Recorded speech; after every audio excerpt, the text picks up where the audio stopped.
Good evening. I'd like to bring the meeting for January 27th, 2025 to order. It is 6:01 p.m.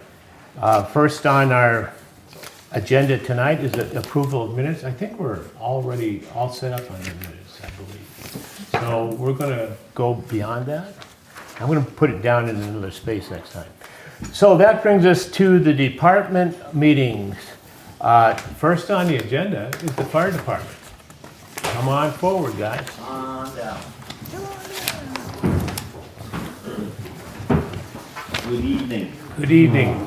I'd like to just feel to every department that comes in. You realize that we are a recommending board. We look at your budgets, we discuss them, we deliberate on them.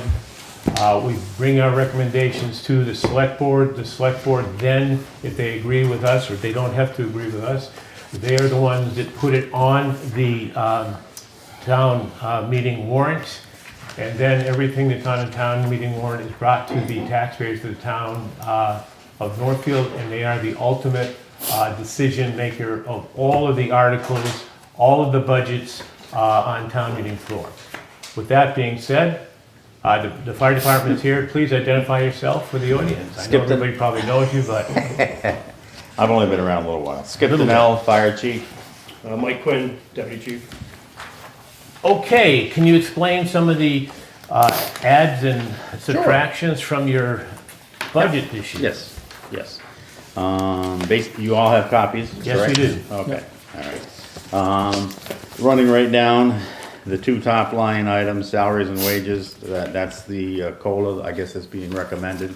We didn't have any, we didn't have any input. That wasn't our number. I think that came from you folks. The COLA is recommended by the Finance Committee without me being present for obvious reasons, because I can't vote on it because of my position. Mm-hmm. So it was agreed upon as, I think it was 3%. 3%. That's correct. All right. So those are the first two items. The next one is inspections. All the rest of them for 1, 2, 3, 4, 5, 6 are level funded from this past year. We went up $300 for our other supplies, as you note. We expended $1,472. We had appropriated $1,200, so I wanted to bump it up to close to what we expended last year was $1,500. So I increased that by $300. Fire station maintenance, other purchases. We had allocated $200. We expended $1,095. And that was primarily the sewer charges we're getting now for the building, which is just under $1,000. Okay. So I've been going to go to the sewer department and see if there's any kind of abatement, because that's a part-time building. The only time we're there is when we have a call. But that $1,000, that's what that represents. That's why I had to bump that up. The next line item was fire department other purchases. If you notice, appropriation was 11.5. We bumped it up $2,000, and that's primarily to cover. There's a couple of things that are coming up. Number one, we have annual service done on our air compressor system for our breathing apparatus. We had a local gentleman who's been doing it for years. I've known him for forever. But anyway, he was only charging us a little over $300 a year to get that done. He has since retired. And the next closest person that I have found is actually Fire Tech out of Springfield to come up, and they do filter changes. They do an air test on the breathing air. Is about $1,500 higher than what we. Is that a yearly thing or a monthly That's an annual thing. Annual thing. It's an annual thing. So you have to. The filtration system for the SCBA it dries the air considerably. There's a dual filtration system on it. And then when you get done on the servicing of it, then they take an air quality test, and it has to meet certain criteria for breathing air. Compressed air for trucks and whatnot isn't an issue, but breathing air obviously is. So they take a look at the CO level, the CO2 level, the oxygen level, as well as any oil contamination from the compressor system. So that quality test in addition to the service, I'm afraid if we have to go with the Springfield company, it's gonna be considerably higher.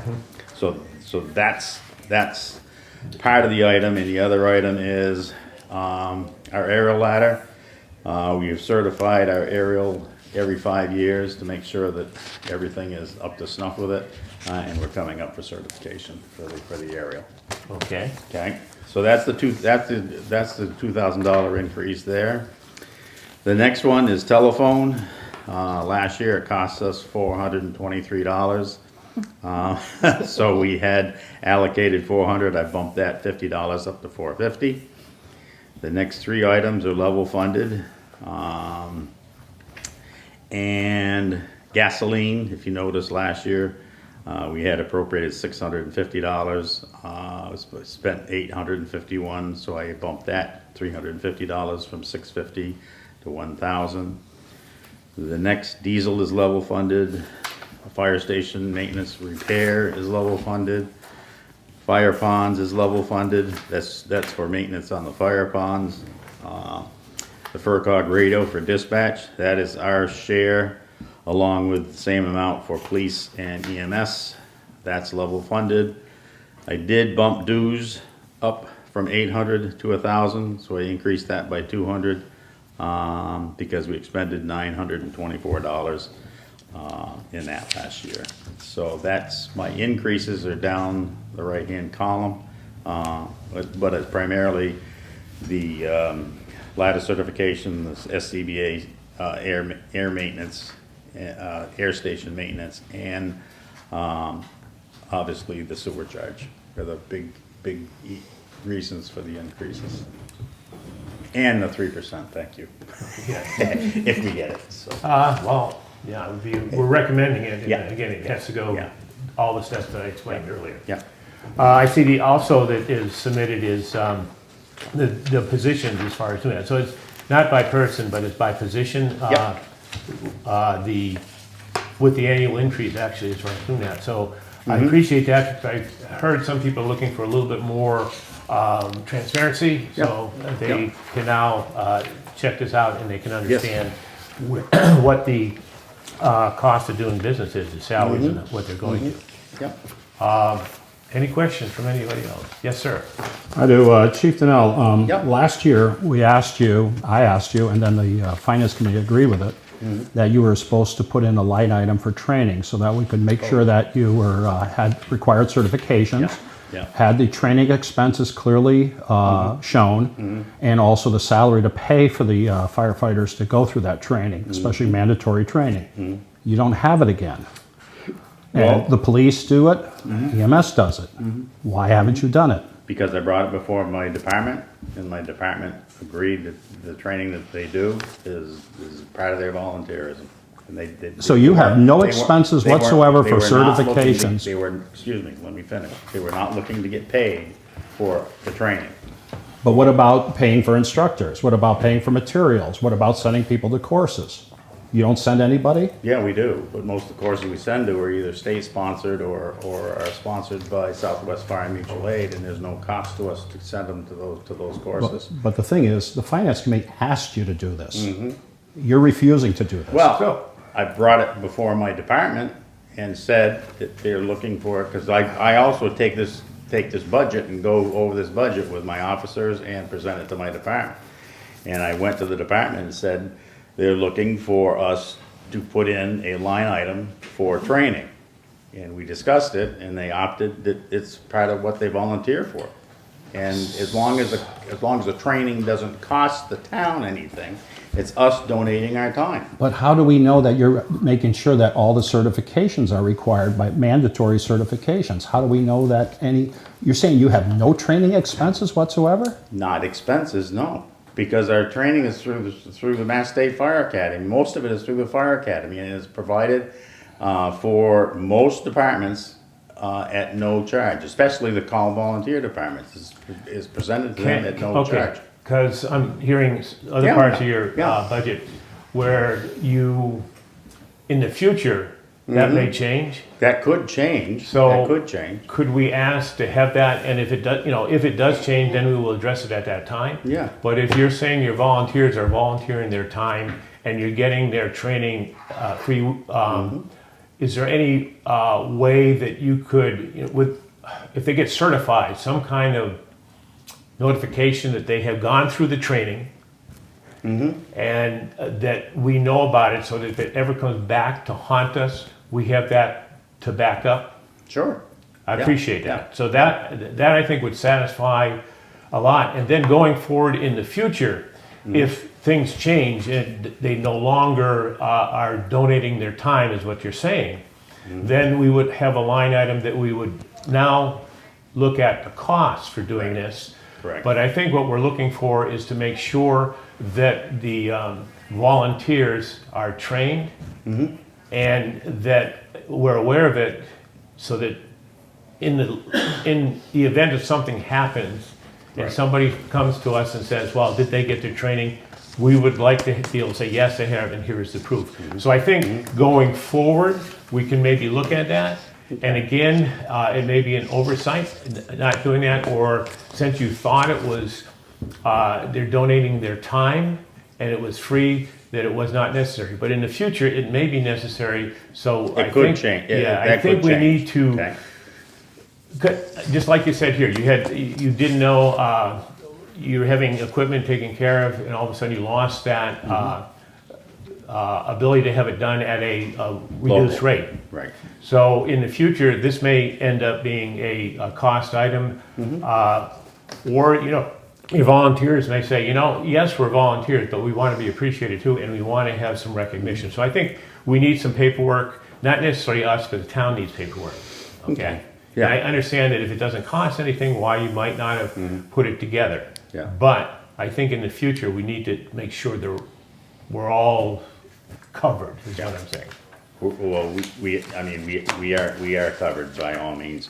We just had a training that the Western Mass Franklin County Fire Chiefs just put forth some funds for training, so that the area departments could get some training. I had my officers go through a training program. It was sponsored by the Mass Fire Academy.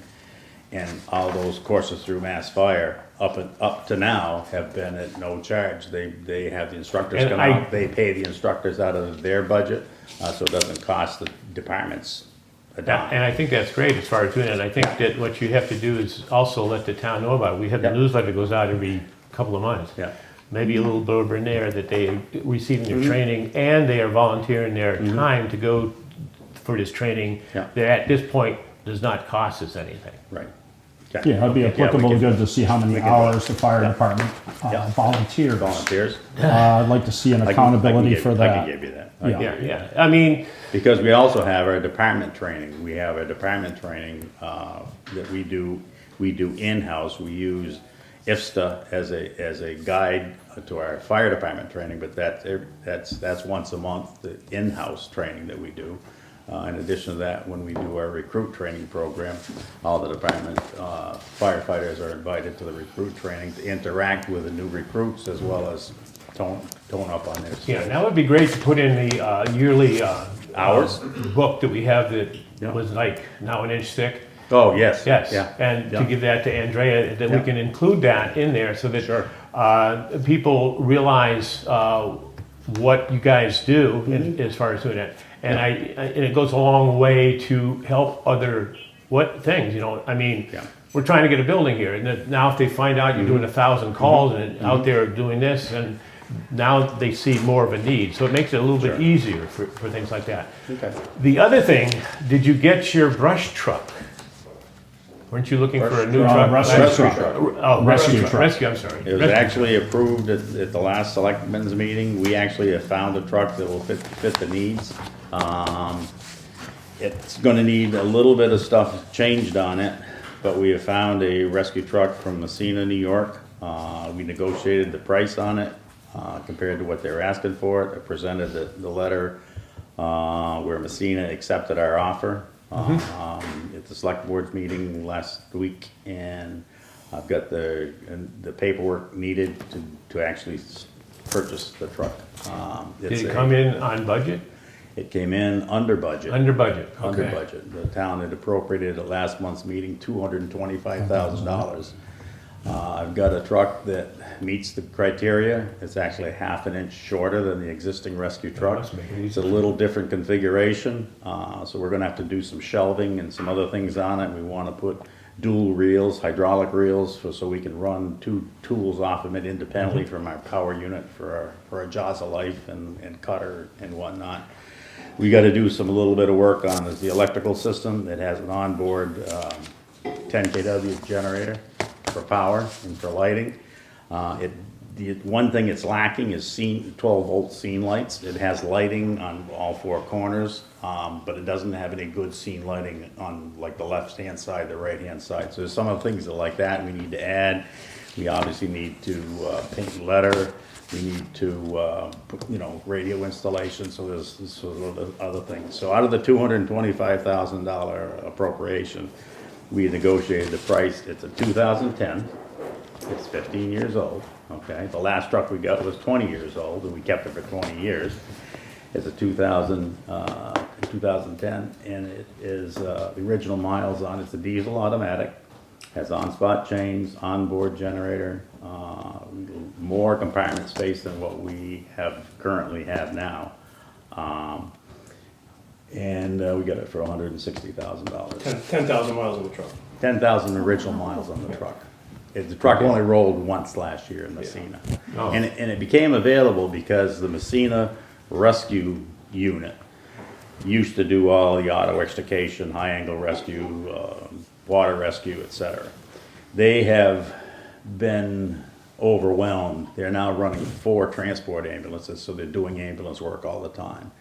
So about 5 years ago, the Messina Fire Department, who was all call volunteer, went to having daytime help during the weekday because there were very few members that could leave work and whatnot, so they were kind of short-handed. So the fire department actually is now staffed full-time during the weekday. Weeknights and weekends is still, they're protected by the call volunteer membership. So the fire department actually morphed into doing 90% or 95% of the rescue. They did acquire a new rescue truck. And so this truck that belonged to the rescue squad isn't hardly ever used. So the village of Messina, and they're looking to buy a new ambulance, the village of Messina said, if that's not really being utilized, why don't we get rid of it? Okay, So we found out about it. good to know. We went out and took a look at it, and it fits the bill without any problem at all. It fits the station as well, which is another big thing. And it'll last this town for 20-plus years. Excellent. Yeah. Can you, you have any capital equipment that we are gonna be looking at? We had the 5-year plan. Do you have Yeah. anything that we're Other going to than- have to Other than the look engine, at? other than the engine we're looking at, I think it's in 2027 on the 5-year plan. I think it's 2027? It's 2027, 7 or 2028. Okay, Yeah, all yeah. right, I had one question. sure. Yes. On the SCB, Yay. Yeah. how often do you have to replace those? The air packs? Yeah, The air packs themselves, we just went through a replacement program. Just got all brand new ones. We just got Okay. all brand new ones not too long ago. okay, Yeah. about how long do you Last anticipate? year, well, they have a 10-year bumper-to-bumper Okay. warranty on them. Okay, We'll service them for probably 20 years, the packs Okay. themselves. The air tanks themselves Yeah. are only good for 15 years because they're Okay. carbon fiber okay, and they have to pass a hydro test, and after 15 years, they Yeah. don't allow them to be tested anymore. So every 15 years, we're rotating. Thanks. okay, Ball like I tanks. know at other towns Yeah. I work for, Yep. they seem to replace them every 5 to 7 years, and there's usually a line Well, item for we it. don't Yep. use them every day either, Yeah, thank God. So, But they do weren't some of theirs- those purchased through grant money? Didn't we have a grant for those? Yep, that was a grant. Yeah, Yeah, okay. that was a grant that we got for that. And the tanks we have staged, as far as a purchase price, so we don't have to replace all the tanks Right. in a given We year. have 42 tanks. yeah. Yeah. Yeah, I mean, the towns I've worked for, Yeah, you know, yeah. replace some, Town, and then in a We few got years later. Bill? 5 years ago on an appropriation. Okay, So we just did a few more now, so they won't all come due at once, so it's not one big burn all at once. Yeah.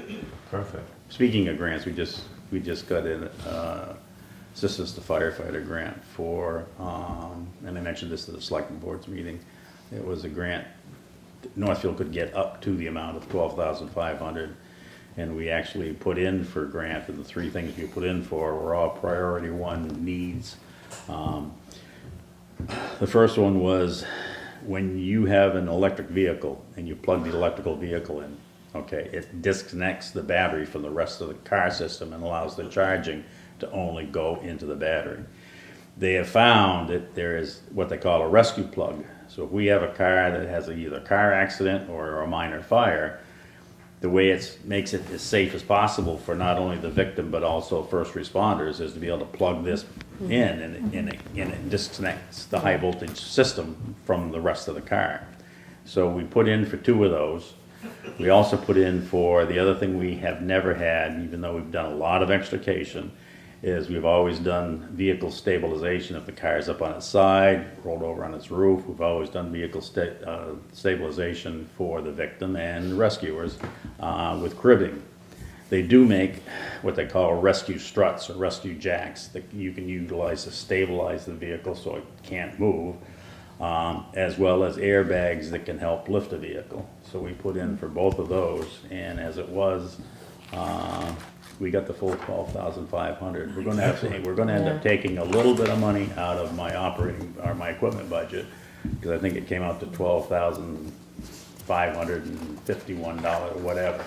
But we got the 12. I just got notified last Saturday. We got the full 12.5 that we could get. that's the fire department equipment there from the Yep. state? Yep.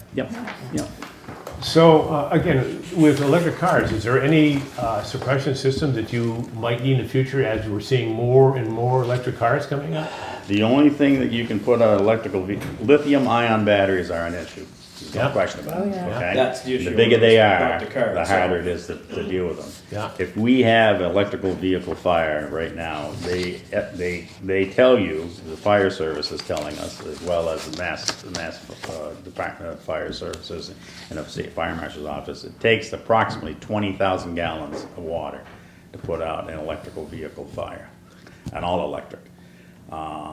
So you either have to have a good hydrant system, or you have to have a lot of help. And here, we have hydrants on Main Street, we have hydrants up in East Northfield, and we have some dotted around the center of town, but anything in the farms, anything in West Northfield, anything on the mountain, we're gonna end up having to have tankers. And there's certain instances when you just can't put them out and just unfortunately let them burn and protect everything that's around them. It's just a tough thing to do, so, A normal car, we can usually do under 2,000 gallons. yeah. Both we- of our Again- engines will Again, handle people the need to be car fire. aware of that, so. Yeah. Yeah, Yeah. yeah. And it's not finance committee, but I'm running into the issue with some of the proposed solar systems that want to put in battery banks. And I don't have an issue with the solar systems, but the battery banks, we're looking at containers of lithium-ion batteries, and they have an extinguishing system in them. And I've read them in depth, and I've been back and forth with the state fire marshal's office. If the extinguishing agent doesn't put out the fire, now we got to deal with it. And it can be a case of Is just keeping that- everybody away and letting it burn. I mean, it's awful to Is that a say. foam or something? Is that similar or no? It's a mixture, it's a chemical mixture along with water, but the cubicles that the batteries are stored in also have ventilation, so they have ventilation and vents and fans that come on, and which are not watertight, so if you flood the box, it's gonna continue to spew water out of them. So Flooding a it's an issue. lithium-ion battery technically puts it out, but Yeah. it's hard to get a car completely surrounded by water. And these boxes he's talking about, you can't fill full either, so. So it's an issue. Any questions like that after that? The problems of modern technology. Yes. Is there anything you'd like to ask of us? No, other than thank you Okay, for the appreciate job you you guys coming. do. Well, that's all right, I appreciate you coming, and it's Yep. good. One last thing though, you still have your funds there that you were going to use for the rescue truck. Do you still have We that? still have some of those funds. We're trying to hold off on expending any money until we know we may be using some of it towards furnishing a new building or whatever, so, yeah, we still have the gift account, yes, Okay. we do. All right. Anybody add? No. All set. Hey, thank you very much. All right, Appreciate it. thank you, folks.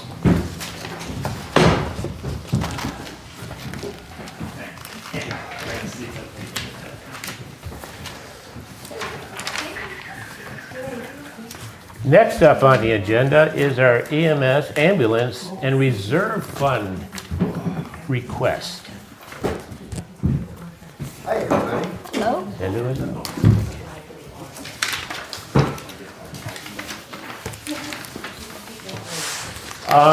And I'll give you the spiel like I gave to everybody else as far as doing it. We are a recommending group. We look at your budget, we take everything into consideration. We do deliberations, and then we take our recommendations to the select board. The select board, along with the finance committee, then decides to put your budget in the omnibus, and then it's taken to the annual town meeting, where it's voted on by the members of the town, and they are the ultimate decisions makers of the town of Northfield. That being said, you're on. Please identify yourself.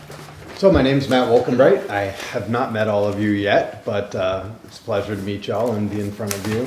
I don't think you met Bernie, because he I don't has believe come I back, he was a member for quite a few years. He's come back to help us out when he found out that we had a vacancy, and he is very well versed, as we all are.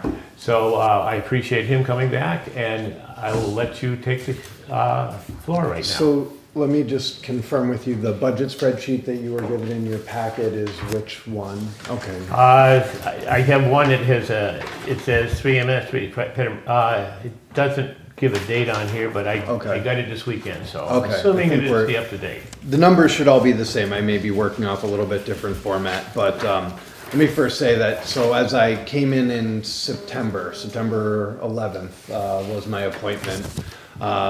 Quickly realized there was a lot of tasking that I needed to do to evaluate past structure with the EMS department, looking forward at the vision of EMS, also to understand what the budget had been based on. After many meetings with Administrator Lamas and the select board, the task force members, other members of the department, I've come up with what I believe to be the most reasonable and appropriate estimate for the budget. Unfortunately, there was just some gaps in the information that I'm building off of. So what I've used to put these numbers together for you are a lot of industry standards. I'm happy to try and answer questions about it. But also looking at the structure of the EMS service. The ambulance for Northfield has seen about a 400% increase in requests for service over the last 3 years with the additions of the other towns. So while yes, I know this number that I come to you with today is a big number, in recognition of that, understand also please that this is 4 communities that we're serving plus some aid to outlying communities. It's also based on an enterprise fund where our revenue generation is going to support a significant portion of this budget. Also, the other thing that came to be realized is that EMS has been running on a very shoestring budget for many years, and there have been things that have been deferred as far as maintenance went. There have been staffing procedures that won't sustain us with the increased call volume that we have. And while I give a lot of credit and appreciation to my predecessor, and those that have been maintaining the service for many years, it's not sustainable any longer. And so the model that I'm presenting to you is the one that I was asked through my hiring to provide, which is to provide you with an ambulance service that gives you 24-hour-a-day, 7-day-a-week paramedic level coverage with a minimum of 1 ambulance, keeping up to 3 ambulances available and in service to the communities we serve, and to make sure that we train our employees to the highest level of standards and provide the best quality of service to our communities. So I just wanted to preface all of that with that is the light that I'm going into this with. You do have a document about sort of the assessment model. I believe it's titled Exhibit B. And before I get into the numbers, if that's okay with you, I'd like to just kind of run through that, if that's all right. I think it's just one thing. Should be Exhibit B, cost of services. Did that come to you? That's one of the attachments last, that I sent to you. I just got this one. I've got the budget and did I've not got come to it. server, I'm happy staff. to make copies. Okay, well, I can skip over that one, I'll and be right back. you have, the one you just held up is Weiss. Was the I've got budget? That was- the ambulance service. Yes, Could also, the staffing. They got this Okay. one late, so if anybody didn't get a chance, Okay. I do have copies again, but I only. So the ambulance service staffing, we can go through that one really quick, because I think that kind of also highlights everything. Let me just find my copy of it here. What that document is basing on is really to start to provide you with an understanding of how I break down the service and our needs. So looking at, just making sure I have the same one as you do, ambulance service staffing proposal. I filled out the wrong document, I apologize. There we go. So the staffing proposal was to be able to look at what it would truly cost to have 24-hour-a-day, 7-day-a-week coverage for you here in the town of Northfield versus the previous model, which relied a lot on on-call staff coming in from home, which at times is very unreliable. We don't have as many people locally. Unfortunately, we are not as fortunate as the fire department to have as many members that are trained to the paramedic and EMT level that live in town. So the staffing plan, according to our licensure through the Department of Public Health, as well as the best practices, says that we need 1 EMT and 1 paramedic minimum to staff an ambulance. And to do that 24 hours a day, I kind of ran through 3 scenarios in the preparation: 6 full-time staff, 8 full-time staff, and 10 full-time staff. I won't read through all the numbers, they're in front of you there, to look at hours per week that are covered. But really, for 1 ambulance, we need a total of 336 total hours, or FTEs, to be provided. Going down through the chart and time off calculations, looking at what vacations provide time off, estimations on that, then I was able to calculate about how many extra additional hours, person hours we would need throughout the year. And then I did a rough calculation in part 3 on some salaries. One of the things I did was a wage salary comparison, and if I'm speaking too fast, please tell me to slow down. I'm trying to be respectful of your time. Wage salary comparison throughout the region, because we recognized when I started asking some questions about why we paid what we paid and how we paid what we paid, that compensation classification had not been done for the EMT level within the town, and that a figure had just kind of been generated and set as a rate for everyone.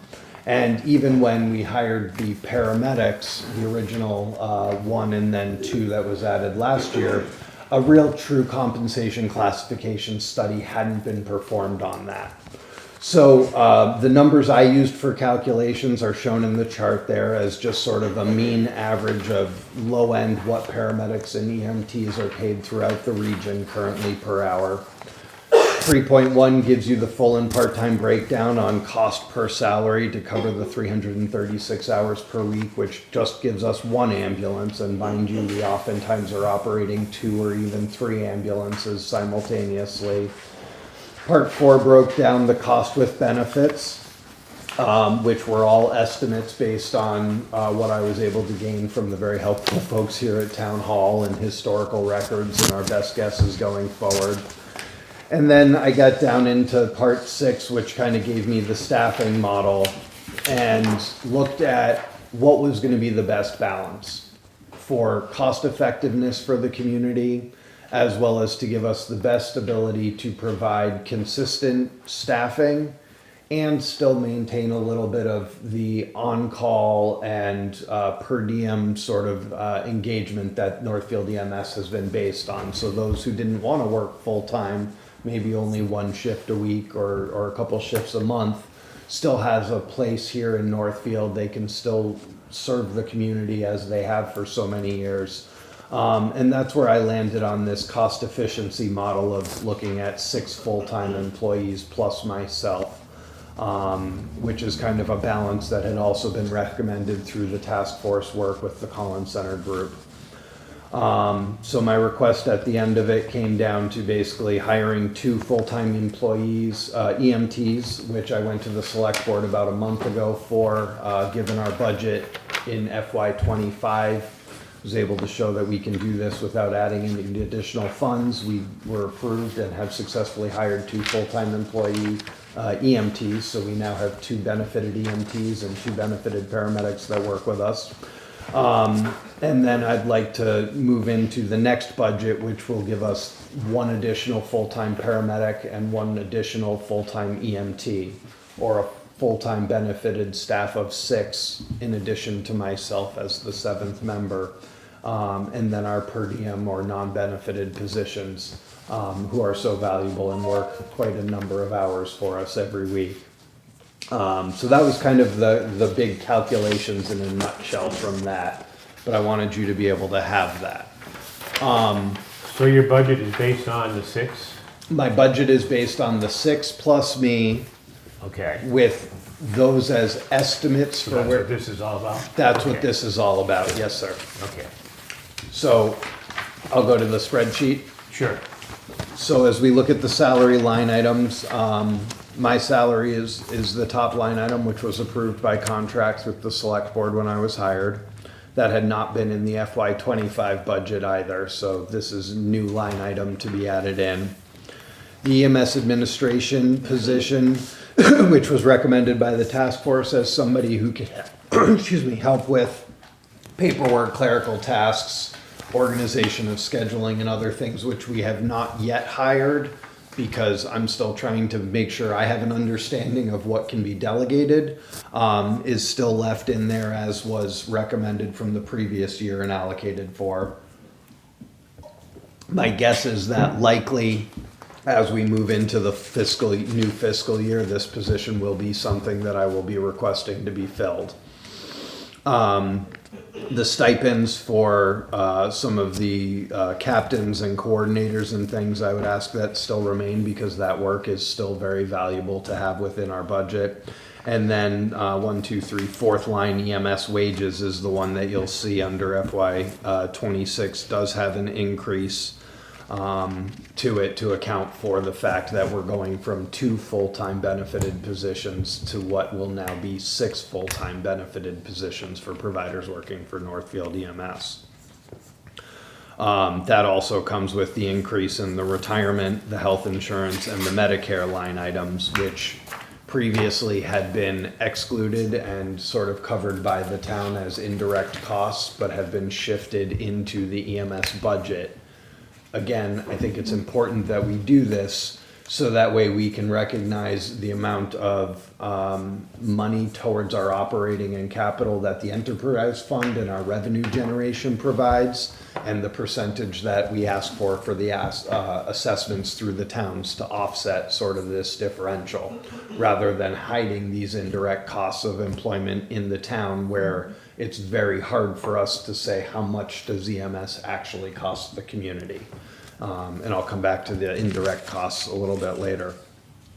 So that's basically the first 9 or 10 lines would be the salary line items for us, which increases but also increases the number of full-time staff that are scheduled, that are here, and working for us on a regular basis.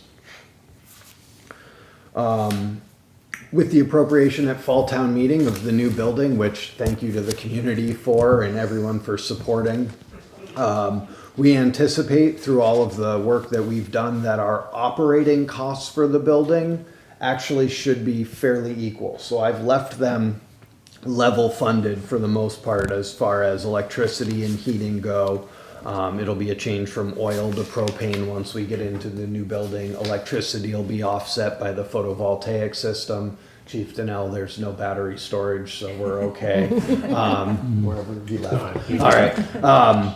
But we're estimating that the operating costs, which come from our budget on the EMS side and the enterprise fund, they're not pushed over to the town directly are going to be level to the building we're in now. Our building maintenance supply line item, because it is a bigger building, it's going to require a little bit more cleaning. We're going from 1/2 bathroom to a couple of full bathrooms with showers and other things. I've increased that line item. The cost of goods has also gone up. And I can tell you that as of January 22nd of this year, I've already expended about $2,600 of the $3,000 that was allocated just towards building maintenance, which includes doors, locks, fixing garage door openers, ice melt for the outside. And so I could just quickly see only halfway through the fiscal year that we needed to increase that item just a little bit to be able to hopefully get through. The next one is vehicle maintenance, and I have a second request for you tonight that's related to that. But our fleet is aging. While the town has been very generous in replacing our vehicles, we have a 2017 ambulance, our A2, which is the one we'll discuss separately in a little while. That vehicle has had some deferred maintenance, and when I came in September, had some significant needs in order to keep it operating. And if it doesn't operate, then we can't generate revenue and we can't serve the community. So that has had some significant expenses to it. We were budgeted for $6,000 in maintenance, and just by doing tires, basic service on the trucks, and some electrical work that was required just to keep one of the ambulances in service, we've already overspent that vehicle maintenance budget for the year. For our 3 different ambulances that we're keeping on the road. So I'm asking for an increase, and the industry standard is about $5,000 a year for maintenance, excluding significant unforeseen issues. So I think that $15,000 should be enough to keep our fleet going with oil changes, with tires, with brakes, with regular work on maintaining those vehicles. So they'll last us the 10 years, 120, 130,000 miles that they should, versus what we're facing with our A2 right now is a significant expense right now, and it may not last us more than another couple of years, unfortunately, just because it hasn't been maintained as well as it could have been possibly. The building lease turns into a pilot, so we're expecting that line to stay about the same. Assuming our legislature, if anybody's watching, moves it through committee, hopefully. Professional training is a passion of mine, is all, No? oh, you're pointing over because I said training. Got it. Training is a passion and is something that keeps our providers sharp and able to respond at a moment's notice and provide the highest level of quality care to the community, problem solve for the community, also proficient with all of the tools and equipment we use.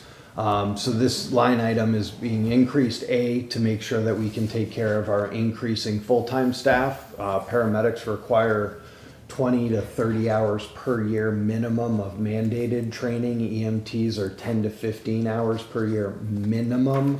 My standard is higher than that. I want to make sure that we have opportunities for them, not just to train internally, which is something I can provide and support, but also to have opportunity to seek out classes throughout the region, bring instructors in from other places to really benefit them.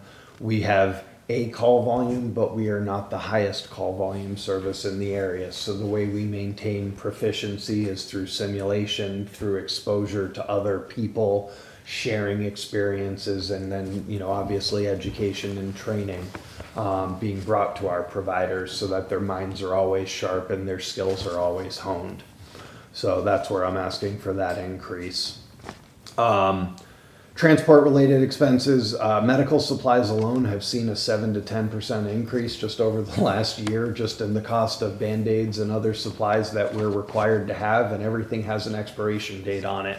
Unfortunately, we don't use all the supplies. So as much as I love going to the grocery store and thinking I'm going to eat all the food I bring home, with the medical supplies, we just don't do that. And there is a unfortunate amount of waste that we can't do much with. Some of it, as we are able to track it better, we will be able to look at donating to places that can use things, veterinary clinics, other types of services, and we'll be looking towards that. But the expense and cost of doing business, unfortunately, is going up exponentially. And looking back, that line item hadn't been significantly increased in a few years. And there were quite a few supplies when I took over and started looking that were missing. That we just had to purchase to be able to bring us into compliance. So that's been done, is a place where there's a strain on our budget for this fiscal year, and I'm asking for the increase to make sure that we have enough, again, income in relation to the revenue we're generating, hopefully, but that's where that increase comes from. Telephone, postage, radio maintenance should all be about the same. The radio maintenance I did put an increase in because I heard rumor that there was going to be an increase in the assessment. I don't have confirmation on it, but I didn't want to get blindsided where I'm trying to keep a fairly tight budget. Chief Donnell level funded his, their chance may be that it's level funded again, but when I was generating this a month and a half ago or so, I wasn't sure. So I did add a small increase on information I had. Diesel, our mileage is going up and the cost of fuel is going up. So we are absolutely in need of increasing that line item. Estimates 2 years ago for our mileage was estimating our fleet would do a total of 12,000 miles per year. We're estimating double that just for this current fiscal year that we're in. So mileage alone plus idle time plus cost of fuel creates an increase in the fuel expense. EMS other charges include some of our indirect costs. Medical supplies. Medical supplies, yes. What's the difference between medical supplies and your? Transport-related expenses, thank you. So I put them both together and I'm glad you caught me. So transport-related expenses are the things that we pay into for the transport. So this is the equipment that we use, the durable, like single-use carrying devices, our equipment for communications with the hospital, the cell phones and the telemetry equipment to transmit So it data to wasn't the medical hospital. supplies. The first one wasn't. Correct. Okay. Correct, All right. thank That you. makes- My brain okay. went faster. I Thank you. appreciate you No problem. bringing me back in. That's All why right. y'all are Cool. here. Yep, okay. So that's that one, which does need an increase because it does cost us more with the increased call volume. A lot of the calls that we attend to, almost 20% of them are not revenue generating. They're no transport, they're well-being checks, they're other things where we may expend time, we may expend resources to help someone, but we can't bill for it. The only time we're allowed to bill a customer or a patient is if we transport them to the hospital.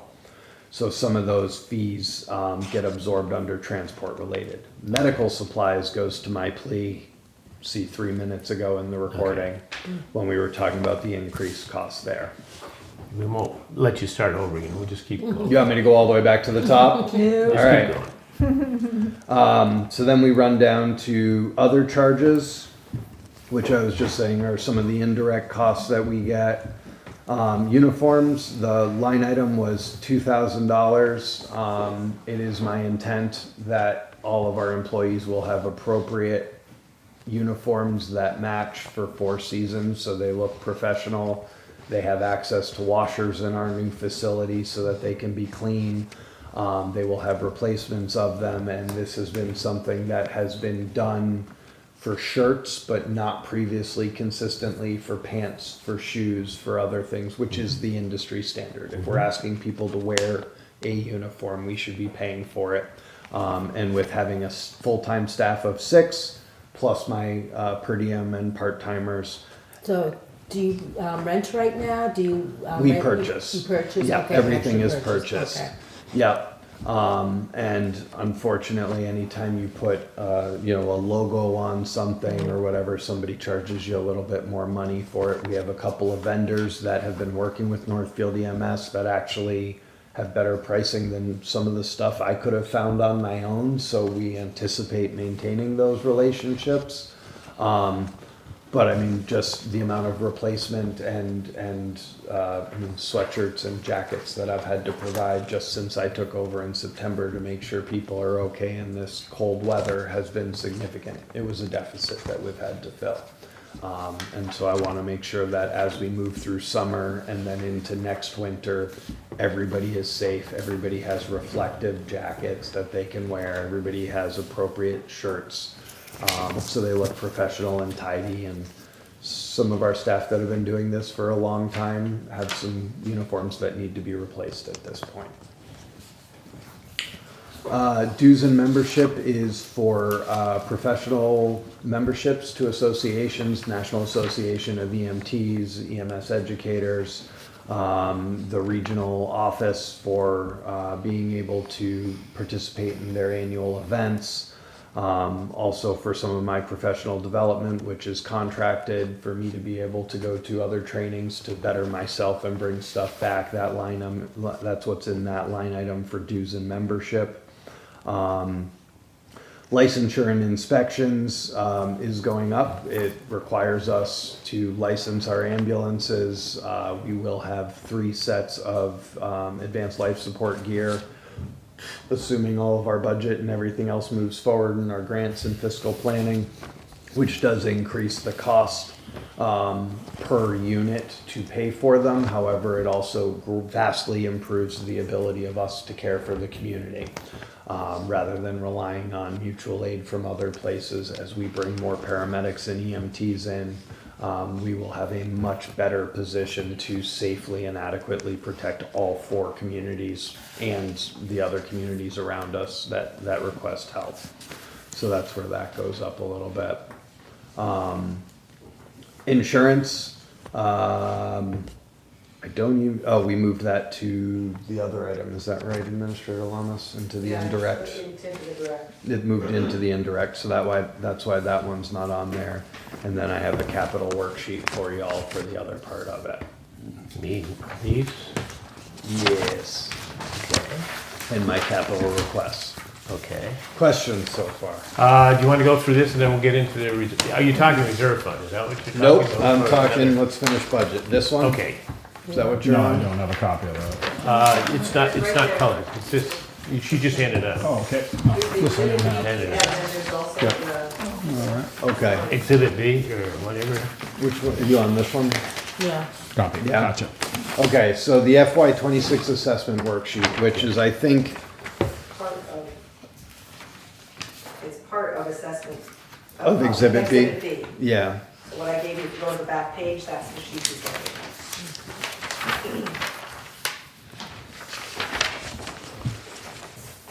So what all this breaks down to, while it is an increase in overall operating cost, it is also reflective of the increase in revenue generation that happens from the increased call volume and transports and work of the service.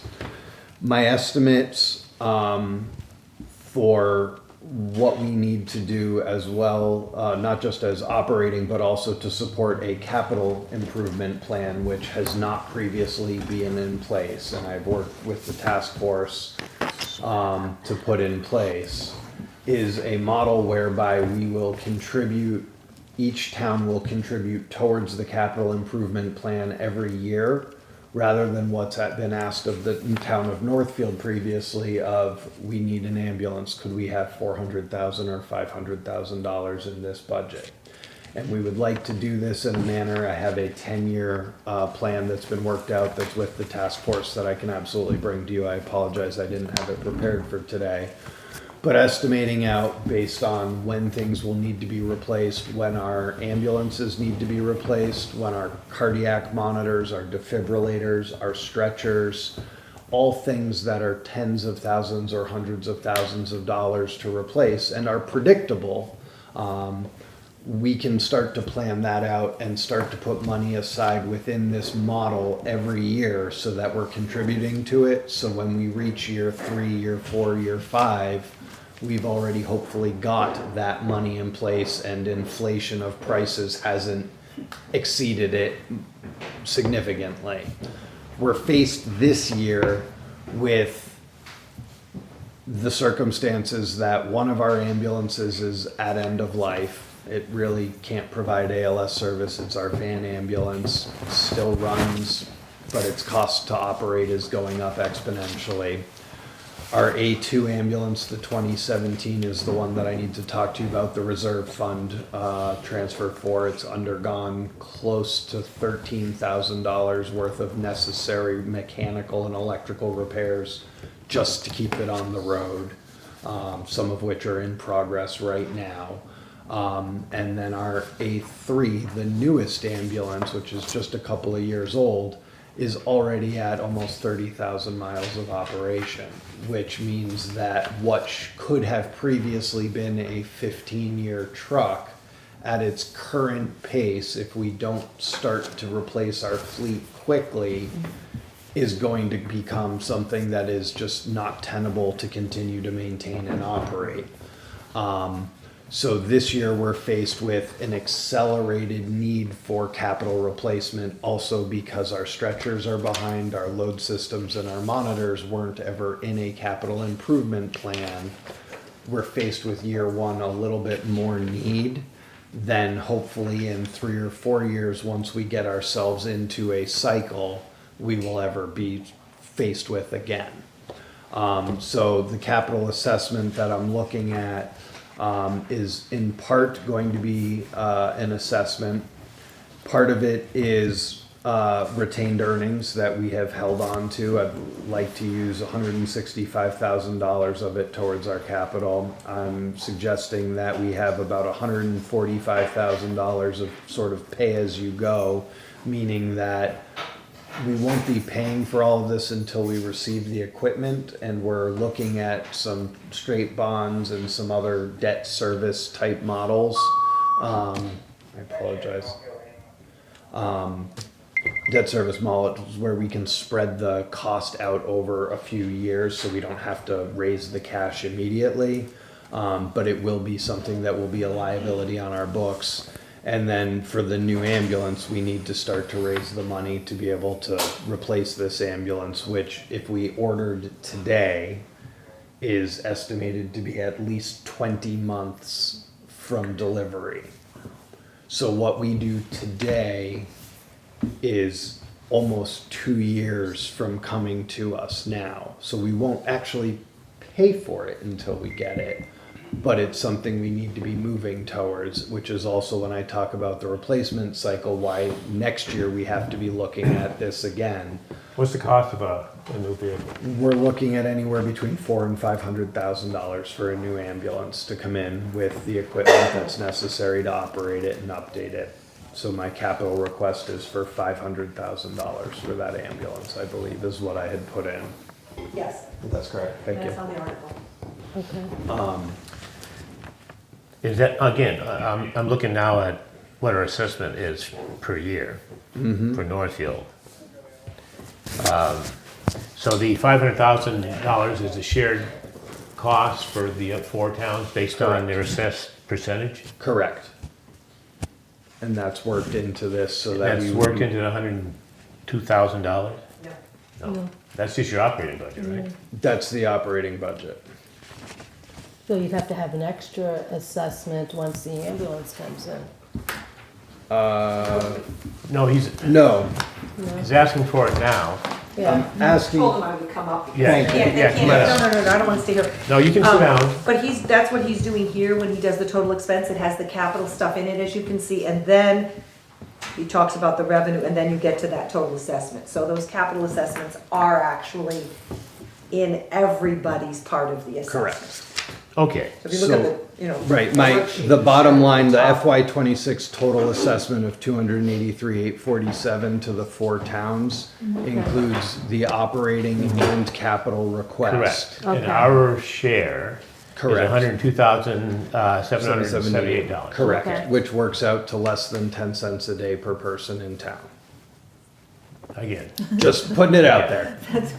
I'm gonna say it over and over again because it's a big number. well, you're going to have to explain this in town meeting as far as that. I understand what's going on here as far as what you're saying as far as, but it goes from our assessment of $25,000. Yep. To our assessment of 4 times that. Yep. So let's talk just briefly about it, and I don't know if this sheet made it into your packets, but I did put this together, and it's something that we'll be posting.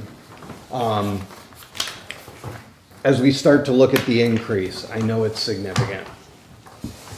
I understand that in the past, statements have been made that the ambulance will never cost the town anything. Something for nothing gives us nothing. The ambulance and medical services is an insurance policy we hope we never have to use. But the reality is, if it's not here, we don't know where an ambulance is gonna come from. Financially, to look at this, to not give you my heart plea for the town meeting, let's talk finance side of it.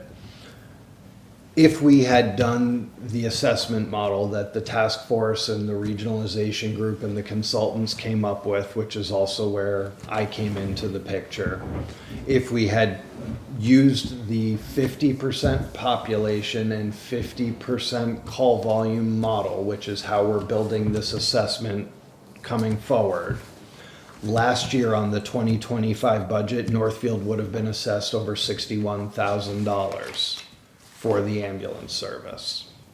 The $25,000 that was asked of Northfield and the other towns was a flat rate that was decided on to provide some support while the implementation was going on to provide an ambulance service. The budget that I'm presenting to you is as conservative of a budget as I can make, and makes me uncomfortable to ask for this little money.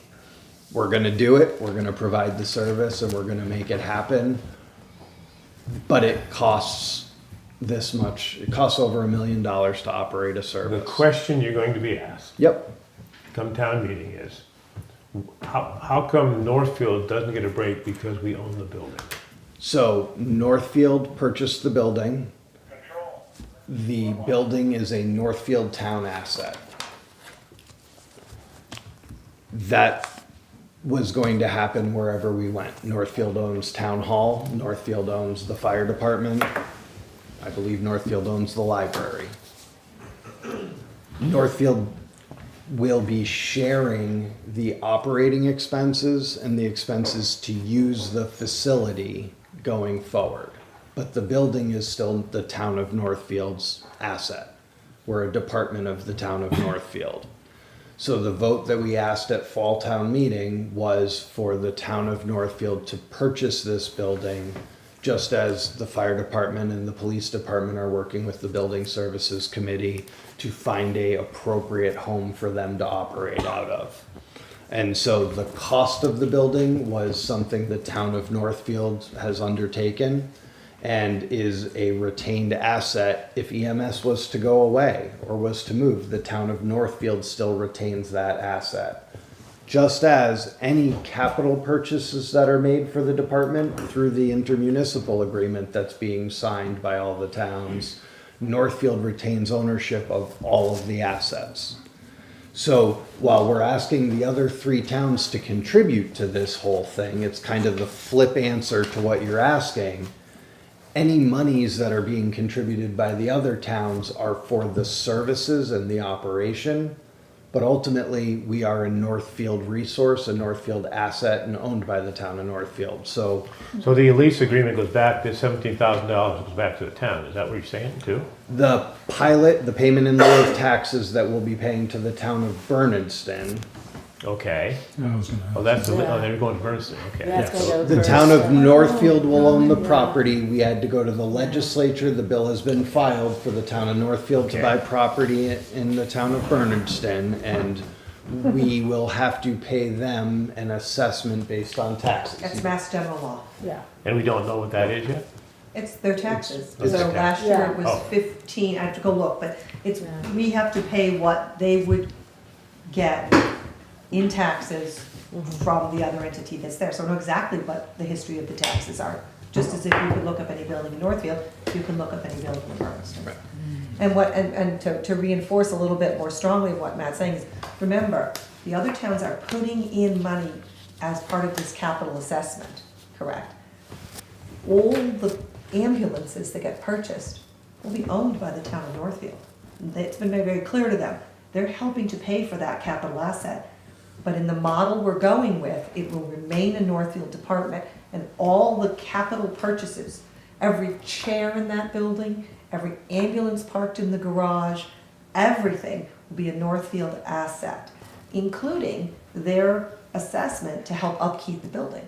So all improvements made to the building, everything that's done to that building will be shared, because it's an operating and capital expense, by the entities, but all stays in the ownership of Northfield. So, I was gonna say, so with what you have for personnel, or the personnel you anticipate having, now that's 4 towns. Is there any other town that's interested in joining? There are a lot of towns that are very interested in what we're doing. Okay, so if that happens, then I can see we would decrease a little bit. You're not gonna get it all the way down, but our assessment would go down. What I will say to you is right now we need to make sure we have our house in order and we can take care of the communities that are here with us as partners.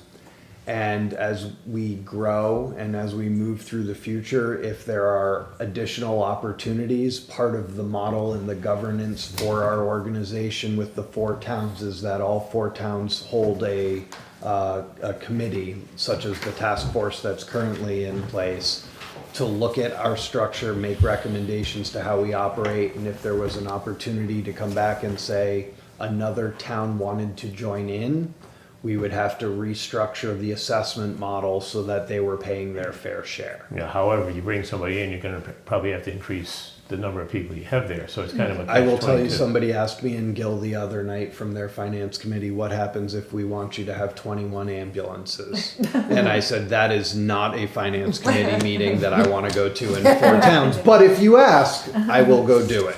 So, Right, you do yes. a model, you do a model of whether it's If- cost effective. If there's a need and if we can manage it without overextending ourselves and maintain the level of service, that's my most important focus here, is to make sure the level of service to our communities is the utmost quality.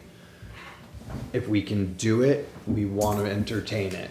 If it can help be financially responsible, absolutely. We've put in for grants already to try and help offset the costs of this capital. We've got more that are coming up in the spring that we're going to chase. I can't promise that we're going to be successful in the grant applications. We're going to continue to try to do that to decrease this responsible burden, if you will, or financial burden. But Can you foresee, or I guess you have to crystal ball probably, but ever not having to rely on the towns? I mean, being self-sufficient? Do you think that would ever come? do I ever Yeah. think an assessment would go away? Well, Is that what you're asking me? or I diminish, don't or think diminish there- considerably. I don't think I don't there's think a you can. I think you have to rely on ambulance that. service operating in the In state order of to- Massachusetts. I will tell you that if you look at what's happening with ambulance services in the news, not just in Massachusetts, but across the country, they are closing, they are consolidating, they are laying off.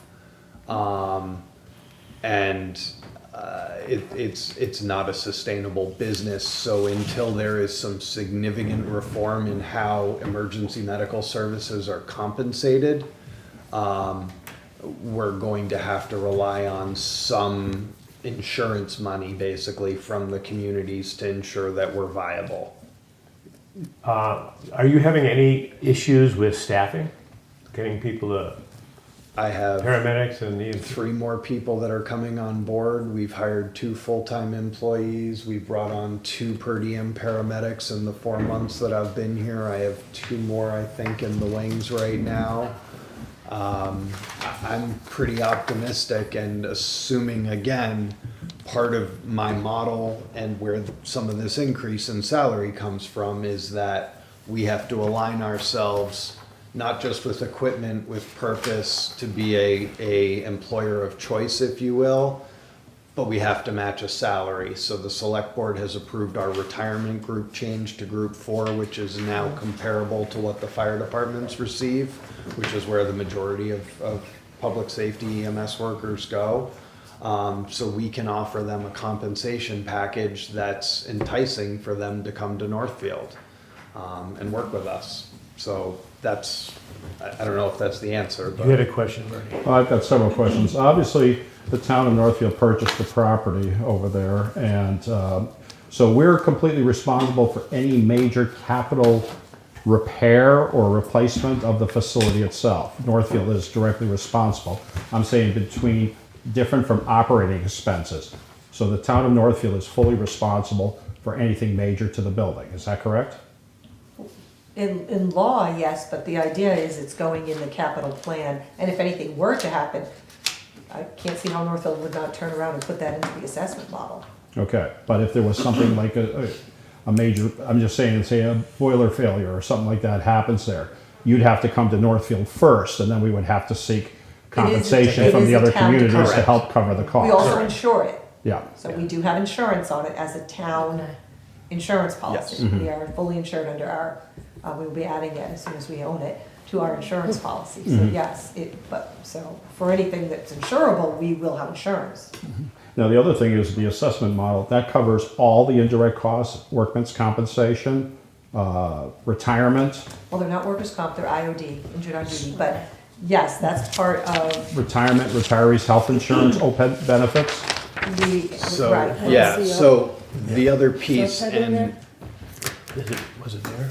it's not. We're- And I wanted to bring it up. We're It's right updating the here. one we had last time, so We're yes. updating the last indirect cost model with the new numbers. So all the major expenses at Northfield, because we are the Primary. So provider of the service, basically, 100 and, they're going to assist in covering those long-term costs. Yes, we consider Correct. those, Yes. we can, yes. so there will, once we can establish what the actual indirect cost is that EMS owes to Northfield, that It goes into the budget model. $106,000 goes into the, I just want to make sure, because Overall residents are going to budget ask, model. who's Yeah, you wanna responsible be- for the yeah, you wanna have employees? Are we responsible for the long-term, like I said, retiree health insurance, pensions, all And they're all- workman's comp? They're all so being billed health on our insurance, assessment report. retirement, Medicaid, all of that is already in the salary line items. Okay. That's in the operating budget. Okay. It's right in the top section there already in Yes. the I budget just wanna make sure, 'cause the spreadsheet. residents Yes. are gonna ask OPEB, our that. OPEB assessment is included, on the post-employment, that's retirement. Yep. Retirement is included, yes, those assessments are broken down to be included in the budget that then goes through the formula. Right, And this is an enterprise fund, correct? correct. It is. Okay, because my accountant hat's going nuts here. Yes. It is Because an I'm enterprise looking fund. at At this the- point, we will continue to run it through the enterprise Okay. fund because it makes the most sense. Okay, because I'm like looking at the recap and I'm seeing your expenses and I'm seeing the revenue coming in and it's not adding up. Right, well, it's not going to the way you're looking at it. Yeah, Right. yeah, and like I Yes. said, it's my accountant house hat Right. from And enterprise. that is kind of the challenge, and I Yeah. appreciate the analogy or the reality of an Yeah. accountant looking at this is that there is not a one-to-one correlation for fee-for-service with this industry. And it's different, but it's a similar kind of concept to what we do with the fire department and the police department in that we pay for the availability and the resources of our police department and fire department, so they're there for us when we need them. The difference with EMS is we are able to generate some revenue to help offset the cost. So really, when we're talking about an over $1 million budget with somewhere between $700,000 and $800,000 or so of revenue coming back in, it is an upside down math problem, but it's not a $1 million problem Yeah. to try and have an ambulance service in town. Yeah, got about within 50,000 and that doesn't even include capital, it's just to run your current Correct. budget, yeah. But when we're not transporting, Yeah. we still have to make sure that we have people available to respond. And we have to keep the equipment ready to go. And if we don't do that, then the next step is to try and call for an ambulance somewhere else. And I don't know where we're gonna get it from. That's becoming the problem. Yeah, and they've got about, what I looked was about 360,000 in retained earnings. Oh, no, it was certified at 5. Oh, was it 12? certified? 512. 512, okay, 512. maybe I was looking at sewer and stuff. Yeah. Maybe the sewer. Okay, huh? I think it may be sewer. Okay, so they have about 5. So for this year, just They may be quickly at the outside. bottom of that spreadsheet, Yes, we'll use some of that funding in the we're way gonna he's use talking about. Okay. some of the retained earnings. Okay. We also have some money left over from the implementation grant that was provided to Northfield or to the region for this process. So for this year, we are actually able to offset the assessments to a point. And try even, so I gave you the comparison of 60,000, so we're going up by 40,000 this year if we were to apply the model the last budget year.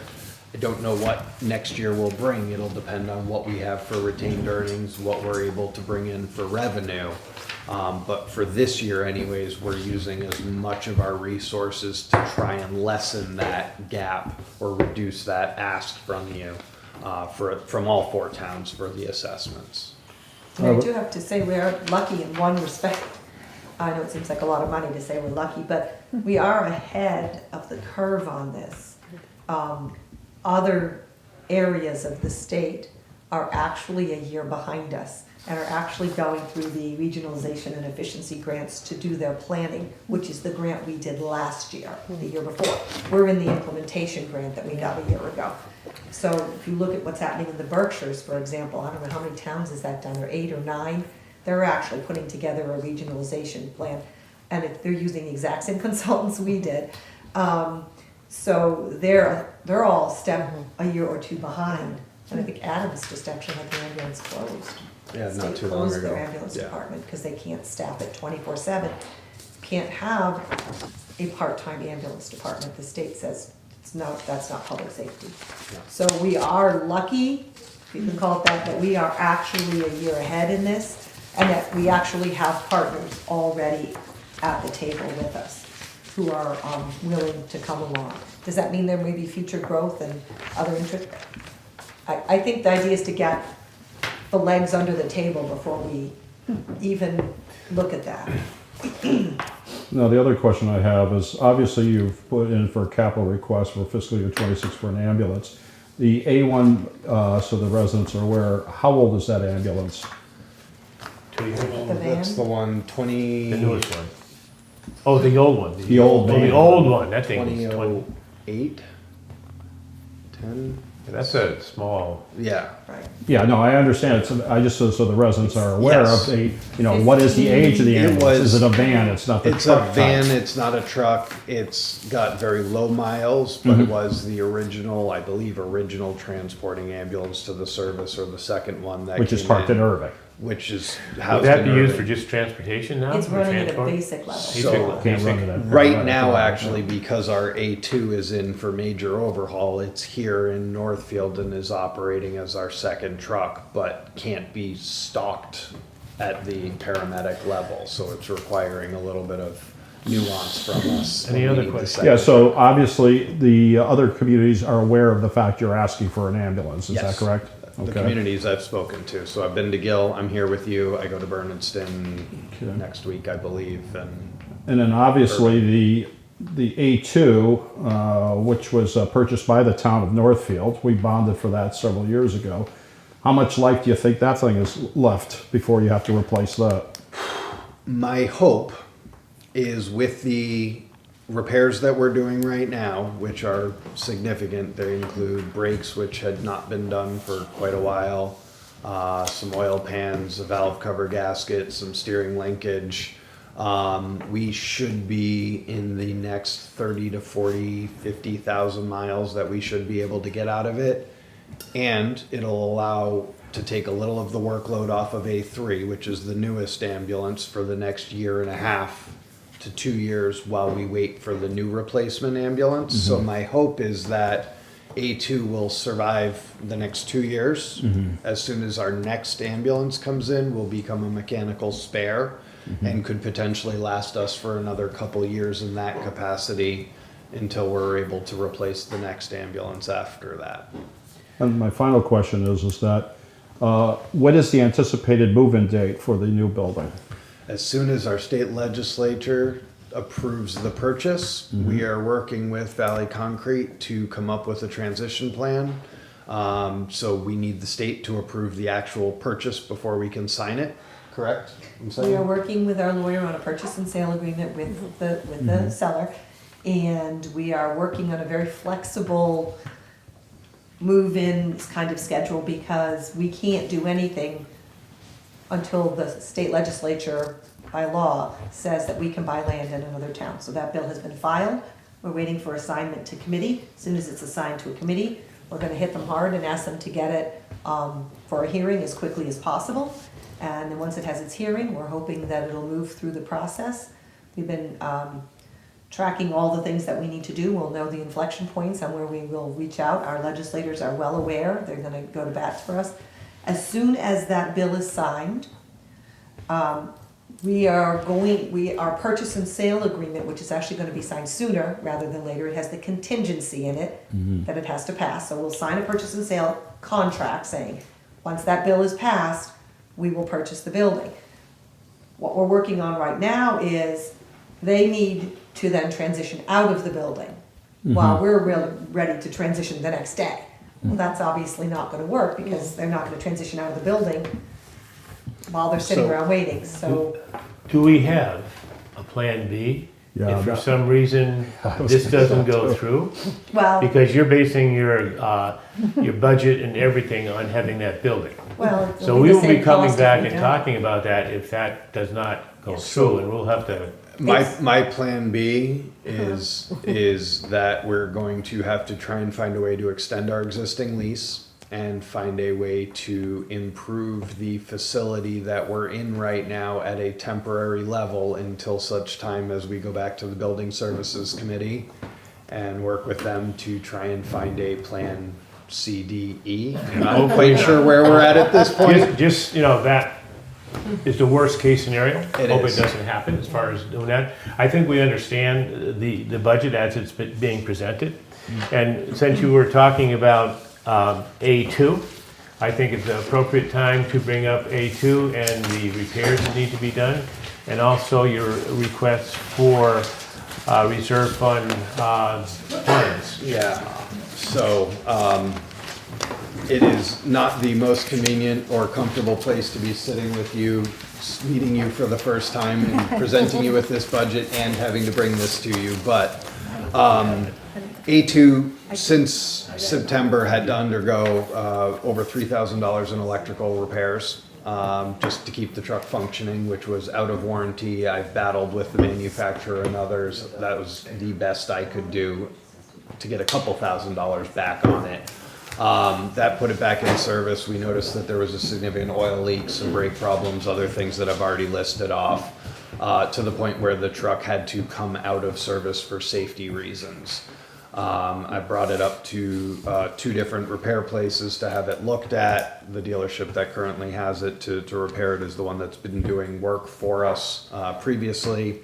Had previously indicated some of these things should be done. They hadn't been done. No harm, no foul, or harm, foul, no fault. But we're in the place right now where I found out last week, and I went to Chairman Campbell, that we're looking at just over $10,000. It's almost $11,000 to repair the oil pans, valve cover gaskets. Oops, I forgot an R in there. I apologize. The drive linkage and braking systems that are all failing. Because without that ambulance, I essentially have 1.5 trucks and potentially can't run 2 advanced life support trucks. I made the decision that I needed to do this, and if I have to get creative with the budget, I would. But I come to you today with this ask that this truck had an extremely accelerated amount of mileage put on it. It was not anticipated previously. It was purchased, as you said, bonded for by the town at a time where that truck was operating 6,000 to 8,000 miles a year. It's tripled that in its operation. It's in need of help, and So I look to you for some support as it is a town asset. So if you're successful, how long will this be out of service? Do you think it would be? I will have service this very truck quickly back hopefully by end of week. if we approve this? I see this as an emergency use vehicle whose Yeah. repair needs to be done as soon as possible. The other thing is the cost of this. I've been involved with vehicle maintenance for public safety and it is not out of the ordinary. Could you tell us, Andrea, what the current amount of money we have in the reserve fund right now? 47,000. 47,000? Approximately. Okay. I see this as an emergency extraordinary issue, and I make a motion to the Finance Committee approve this emergency transfer. Did you read your motion then, sir? All right. Okay. All right. Okay, let me see. What's the motion? Transfer from, Okay, I'm looking here again. I'm sorry. Transfer, where is it? Okay. All right, I make a motion to transfer the amount of $10,000 to be transferred to account number 62-231-5242-00000 ambulance vehicle maintenance as soon as possible. do I have a second? Second, Gail Weiss. Any discussion? I'm just curious, if we spend like $9,500, does that $500 come back to the reserve fund? Because it is an enterprise fund. Hey. The Any- repair is over $10,000. Okay. And to answer your question, anything that is not used, if it isn't used, comes back to the reserve fund. Okay, because I know it's an Yeah. enterprise fund, it could easily get lost in the shuffle. This is a special, this is a Okay. reserve fund Okay. request. Okay, So it would Okay. go back into the reserve fund. Now, the other thing, as far as that leaves us with 37,000 for the remainder of the year.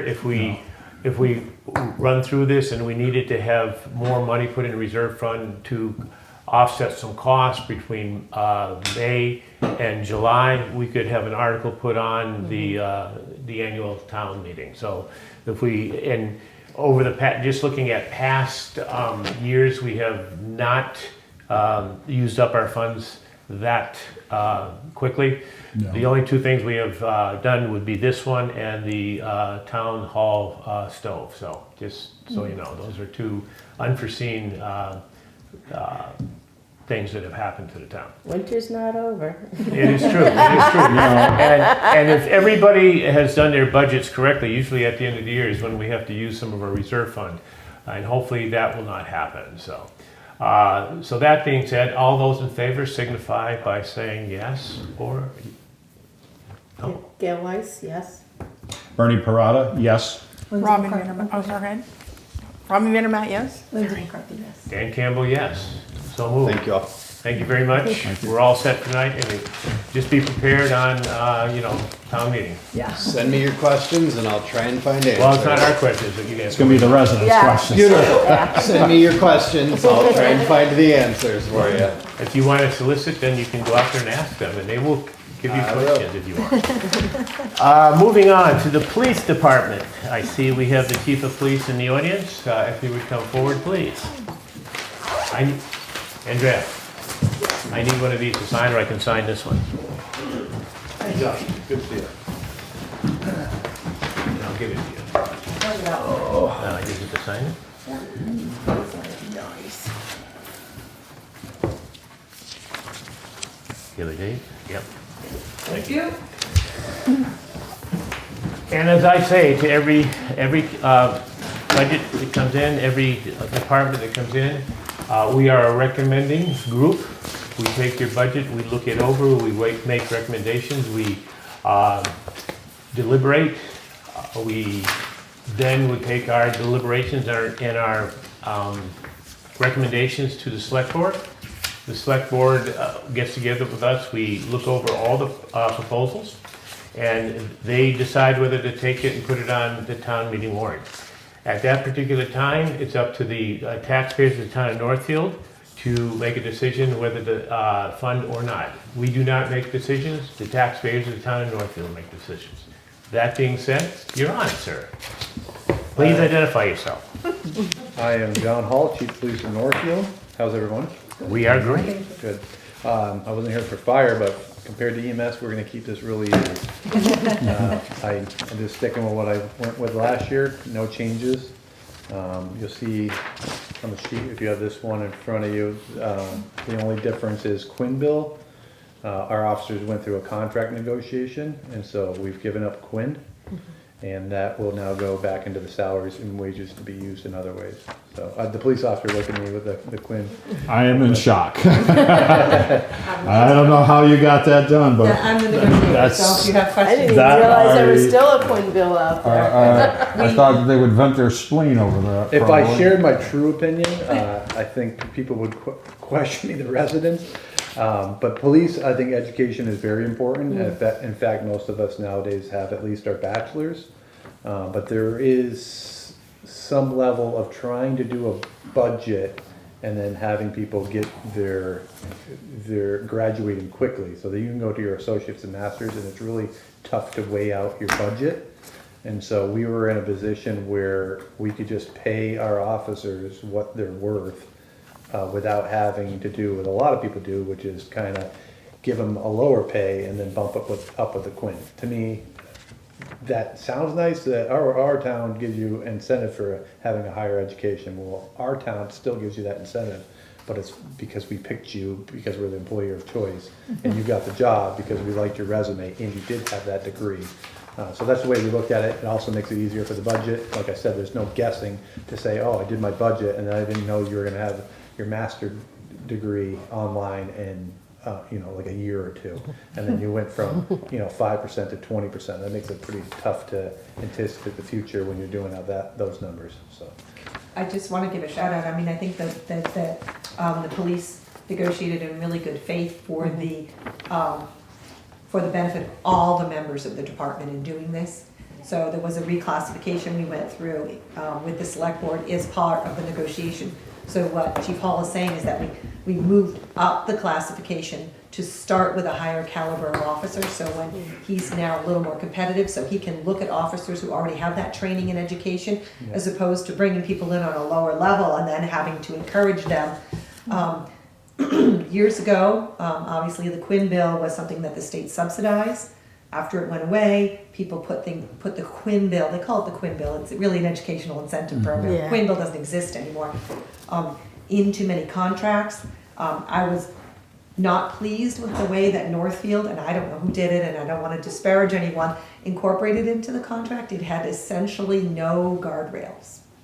So it was pretty easy to fly through the Northfield incentive program with no real guardrails on what a degree meant, where you got it, how you got it. Common So in many towns. it just literally said, you get your associate, you get this, you get your bachelor's, you get, it didn't say anything about how, where, and as we all know, there's a lot of ways to get a degree, which we felt uncomfortable, not that anybody was doing it per se, but we felt uncomfortable. So the option I presented to them was, we could go this route, we could talk about bringing everybody up, we could talk about getting it starting at a good salary, so we could go with candidates who we felt already had the good education and experience from the beginning, or I wanted to add about 3 pages to the contract defining how they were going to get these educational benefits. It had to do with like what the state police have. None of us wanted that. It was so complicated and convoluted. I think a lot of people felt I'm not sure anything would qualify, but it needed guardrails if we were going to keep it in the contract. I felt very strongly about that. And we had a lot of discussions. Everybody was really amicable.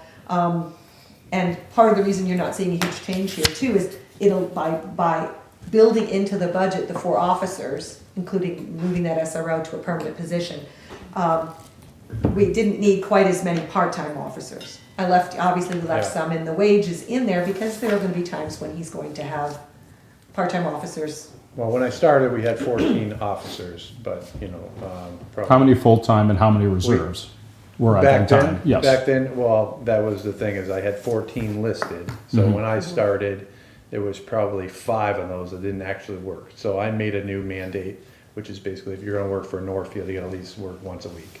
So how many full-timers were at that time? Only a- We only had myself, Oleg, and Alex. So you had 3. Now, how many full-timers do you have now? We have 4 full-timers and myself, so 5. Gotcha, 5 individuals. then And we how have many reserves do you have left? 3. 3.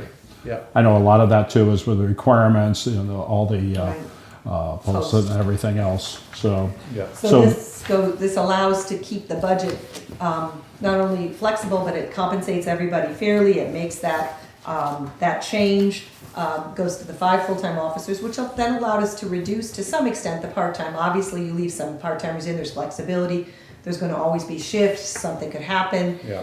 We're not gonna just zero out all the part-timers. But it was able to drop fairly dramatically, because we'd rather focus that energy after we talk on giving it to the officers who are full-time. That's where the emphasis. That's the, so it's really just a way that you look at the puzzle. So I took the same budget essentially, other than we were given money to have a full-time school resource officer, because when I was hired, that's what I was told everyone in this community wanted.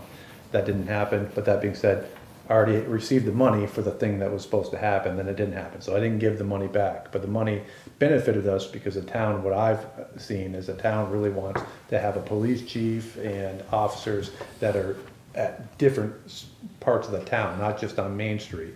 And so I essentially got hired as a police chief, but I was a patrol officer. And that's what's really made it tough for this town, in my opinion, before I came, to manage things. So how do you do the policies and procedures, get the body cameras, deal with post and all the new things if you're just you have the title of police chief, but you're actually a police officer? How are you supervising everyone when you're the person that's actually doing it? So that's the change that we made. That's the direction we went in. It wasn't our choice. We wanted to have a full-time school resource officer. Hopefully that happens in the future.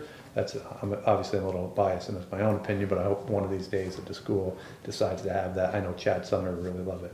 So that being said, the budget's really stayed the same since I've been here, especially when you look at the cost of living increases and just some of the inflation that we've gone through it as a nation. But it's where you're putting that money. So the amount of hours that we're here, I've increased the amount of patrol hours that we have, where you're seeing not just one officer, but you could have 2 officers. It's just a matter of whether that shift was filled by a full-timer or a part-timer. I prefer to have full-timers. Full-timers are some people that I can keep more accountability and management over them, because they are full-time officers. They have all the training, and I get to see what they do every day they come to work. And if there's any issues, I can quickly deal with those. Someone that doesn't work, that works once a month, in my opinion, especially if they're only working once a month or once every 2 months, it's a little bit of liability. Are they gonna forget how to do the job when they didn't work in the last month? Did they get the last case law? Things of that nature. So that's the mindset of the change of the PD, which already happened last year. So nothing on here is new. It's all the same as what you saw last year, so. And again, I just really want to thank the officers, because I think we really negotiated together really well, and I think they did something that's really to the benefit of the whole department Yeah. and the town of Northfield, in their consideration of this. And I really appreciated that they took that step, because it is somewhat unusual. I'd say very unusual. Although some of the percentages were pretty low, like 5% for an associate. So bringing everybody up was something they thought about doing, and they really did it as a group, as a department, and I appreciated that. They were thinking about every officer. Personally think it was mutually beneficial. Yeah. And 10 years ago, getting a degree online wasn't so common, but now you can go get your degree online pretty much at every institution. So it really changes the dynamics of education, how quickly you can get it. And you get we have some pretty smart people, so they can get degrees. They're legit degrees. You could just get them really quick. Whereas before it was like, oh, if you're going to get your associate's degree, that's 2 years. You want your bachelor's, it's going to take you 4 years. You want your master's, it's going to be 6 years. No. You want your doctorate, that's going to be, probably eight years or more. But that being said, that's out the window when it changed. So that wasn't me. That was the education system, a higher education system that kind of sped up the process and allowed people to take courses quicker. So which is a good thing. If I'm looking at this right, your budget's going up $2,333. Yeah, that's just for. So that's like less than 1%. Yeah, that's Well, less than 1%. yeah, that's for holiday pay too. So the holiday pay, because their salaries affect the holiday pay. So It had to increase to cover. if they work a holiday, then they get Since holiday their rate pay. went up a little, we had to cover things. Yeah, do we have do you have any capital requests? Not this year, but you have cruiser on order, right? I have a cruiser, it should have been ready, there was a little bit of a snafu there, but that doesn't matter. I showed up to go and take a look at it, it was black and not gray, so that was an issue, so. Just a little thing. Jim repainted? Has the prices gone up still continuously on the cruiser costs? Oh, yeah, definitely. It didn't affect the current deal, so that didn't Okay. change at all. But This is a hybrid too, right? it's a hybrid, yeah. Yeah. It's a hybrid, So- just like the ones that we have. So you are, once that comes in, are you going to get rid of another, oh, I think you had a plan for that, didn't you? We already did, so Oh. Matt is now has our police cruiser, so you'll see our police cruiser has been gifted, well, he bought it, well, he didn't buy it, we gifted it to him.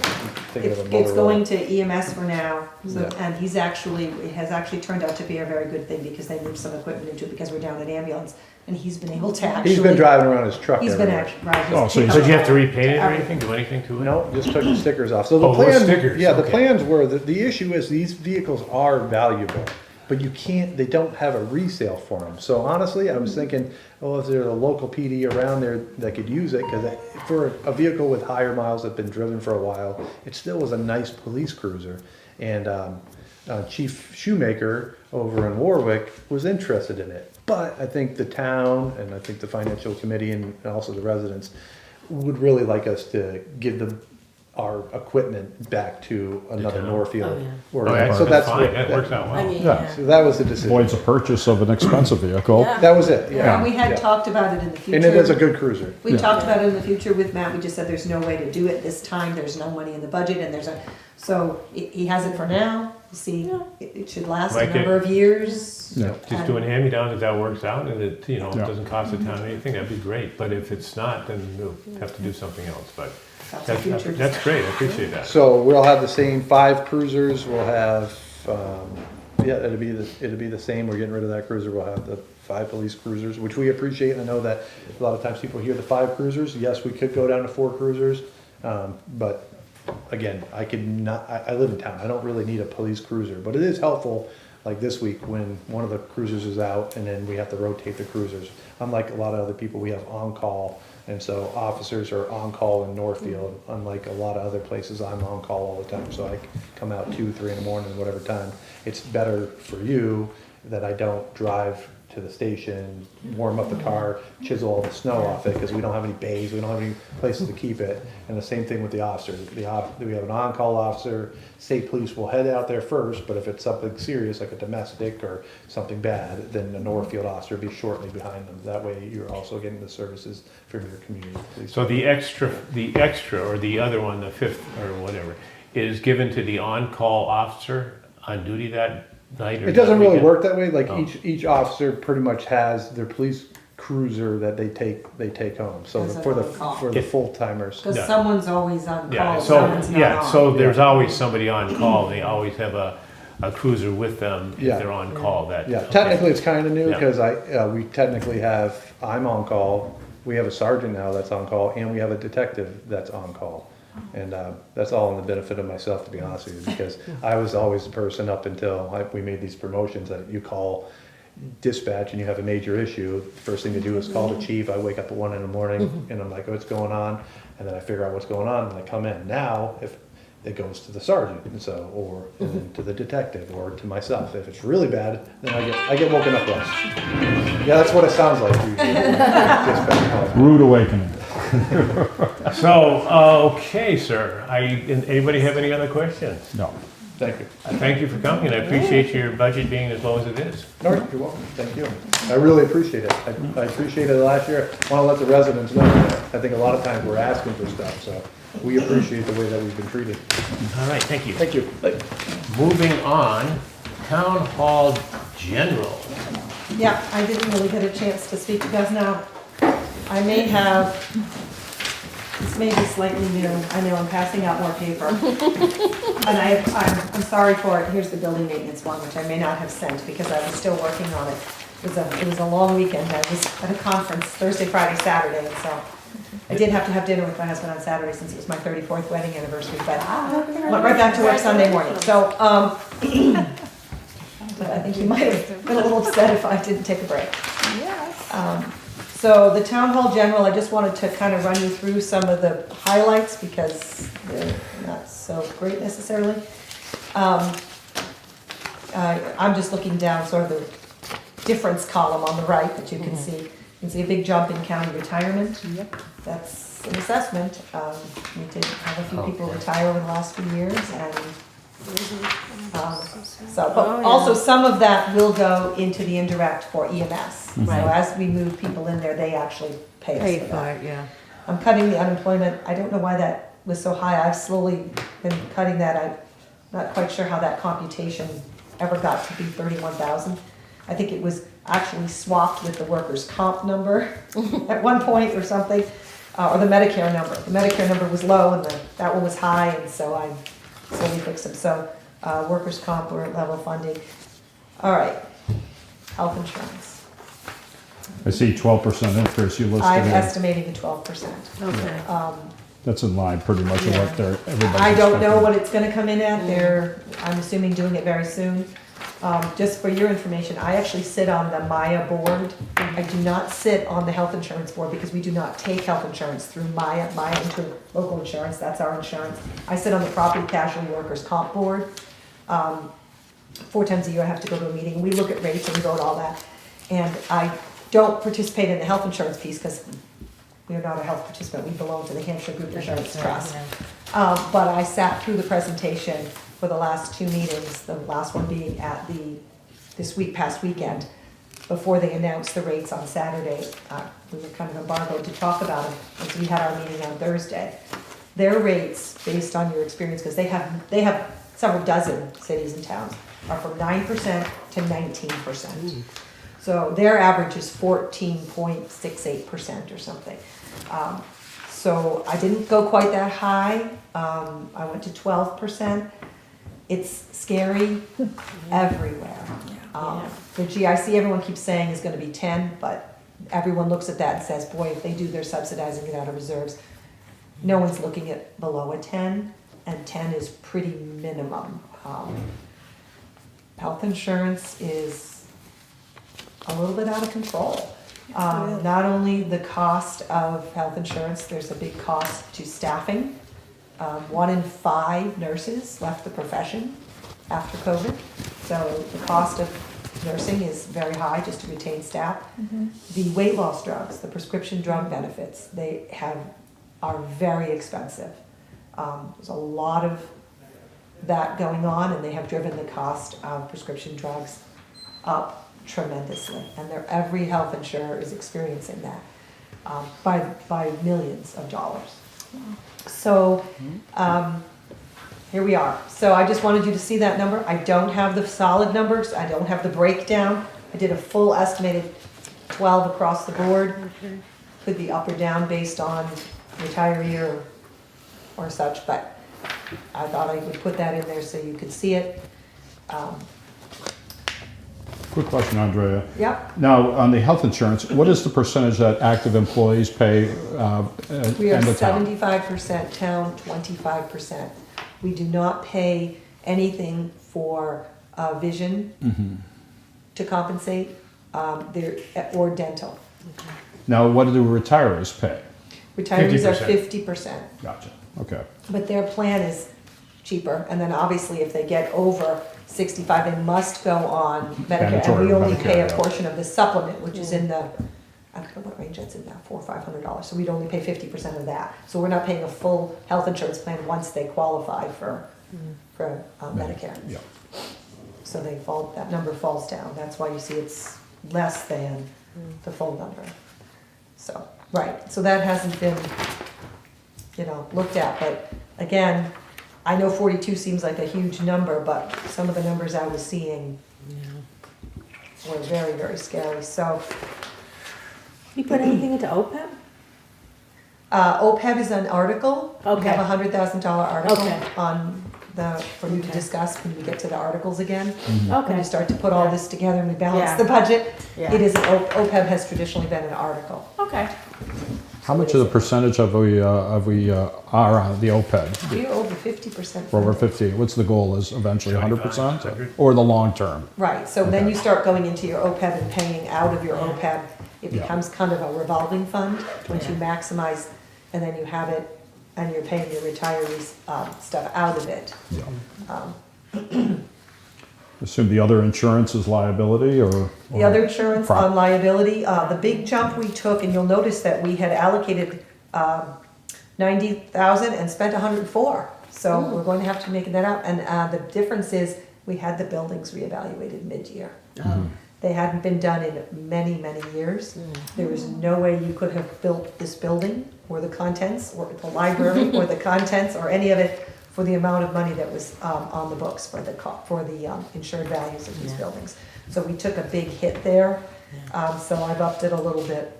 You're covered by Maya for the buildings, correct? Correct. And liability also? Property casualty, liability, they are a workers' comp vendor. Okay. Yes, and that we do pretty well on. We don't have a lot of workers' comp claims, so I keep that number because I never know what's gonna happen from year to year. But we have always managed to be under the amount. Is the workers' comp include the public safety officials, or is that a separate line? EMS, it includes police. Right. But Yeah. EMS and fire are injured on duty.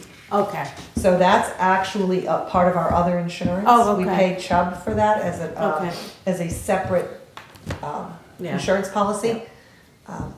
Because they're under injured on duty and not workers' comp, okay, which is a whole different program. yeah, I know there's, I just always see that, where is the public safety people?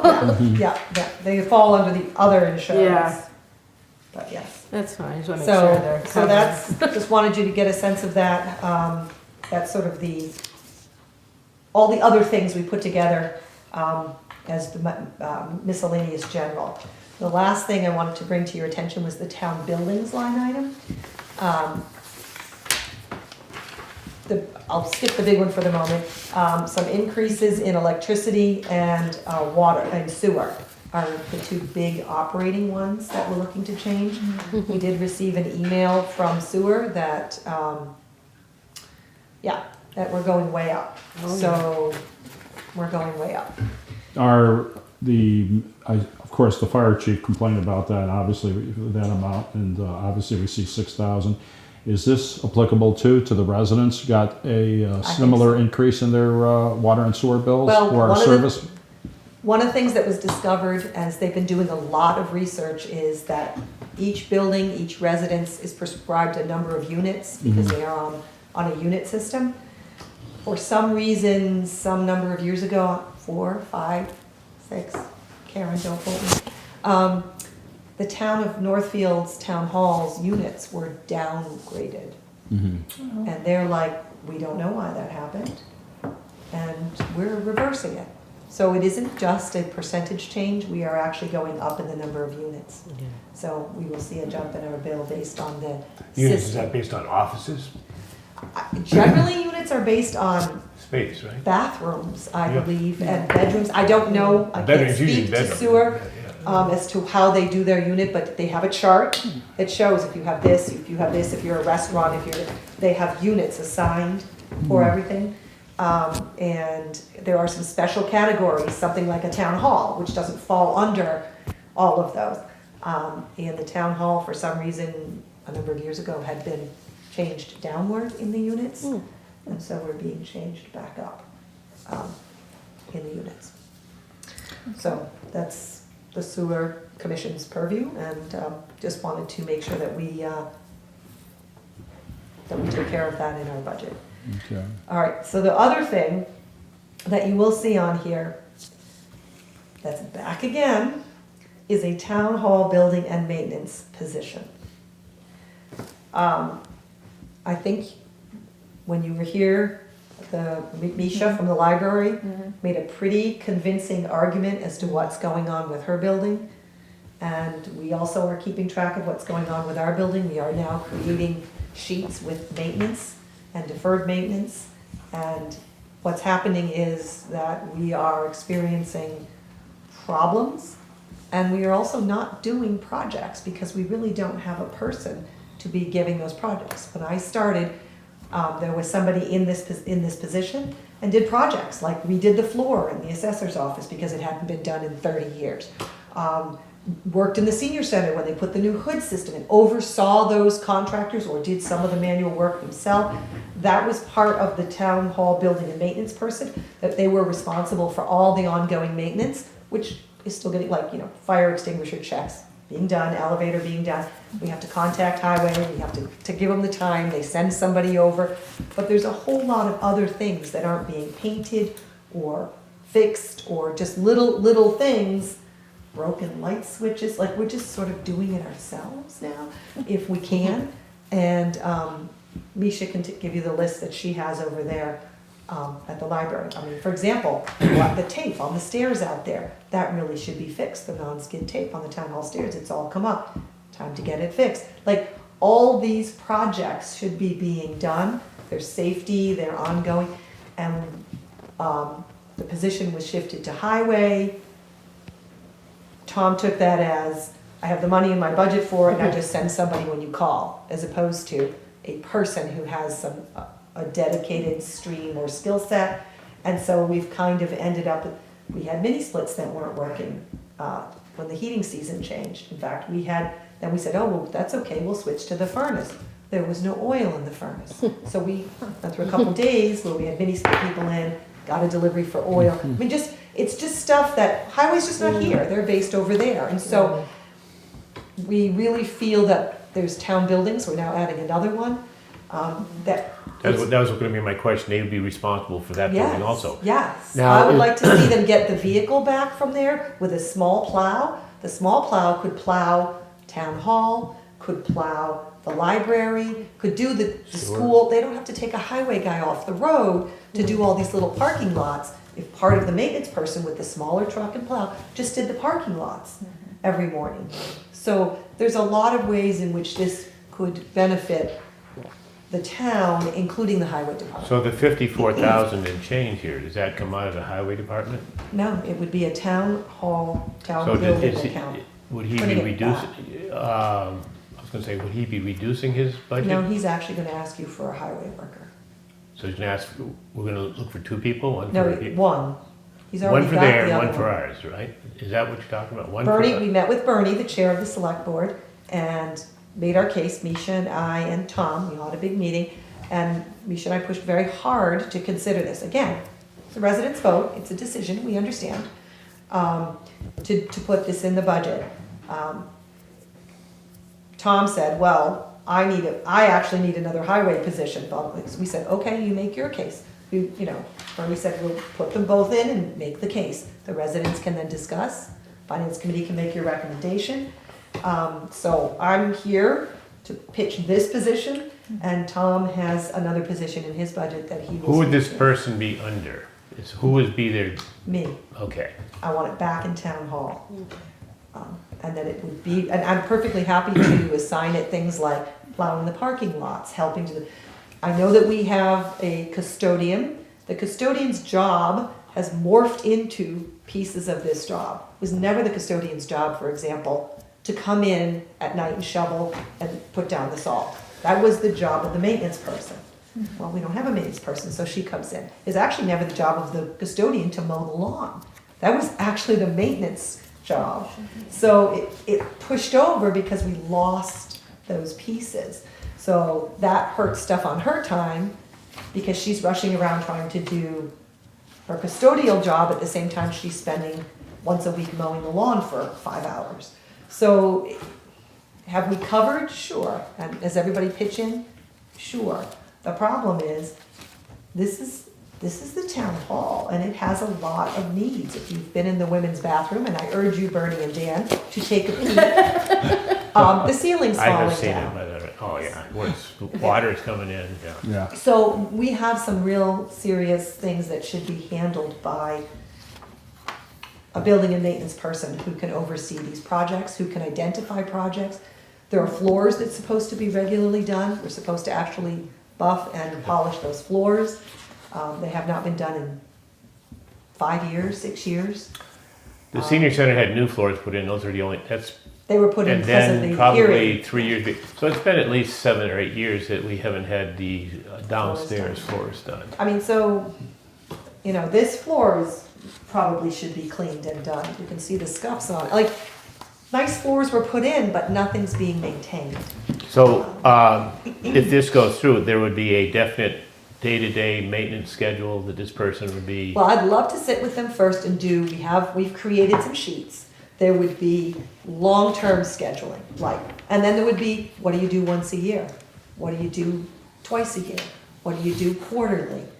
Everything from walking around the building and looking at the gutters. Those need to be cleaned once a year, or in the spring, maybe twice a year over at the library, which have caused problems with some backup of water because no one's cleaning the gutters. So there's a lot of little things that should be on a schedule, should be completed, and then there could be longer term tasks like, okay, these floors should be done, put them on a rotating schedule.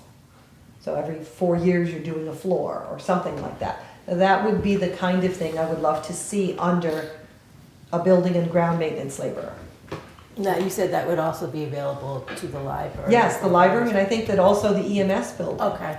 I think that they should be over there to be able to partake in it. If they have a project, Yeah. this person should know a little bit about overseeing somebody, just to make sure that a Would project the Boy gets Scout done. house be involved in that?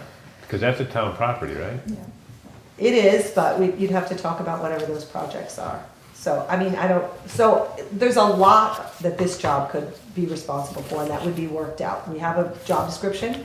It was classified, because we updated it, and, yeah.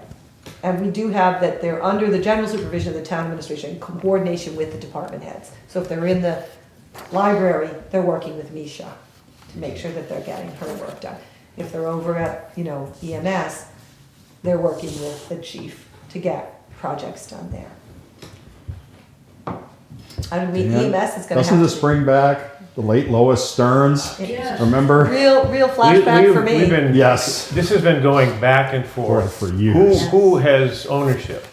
And it's been at least 20 years that this has I been fought going that back and battle when I forth. first started, And and it- the select board determined to send it to Yeah. highway. And it was determined at one time by somebody that, okay, this person is gonna be a maintenance man, but I'm gonna use him for highway whenever I want to. And really, the buildings have been neglected. No, I agree with you. Yes, And- absolutely.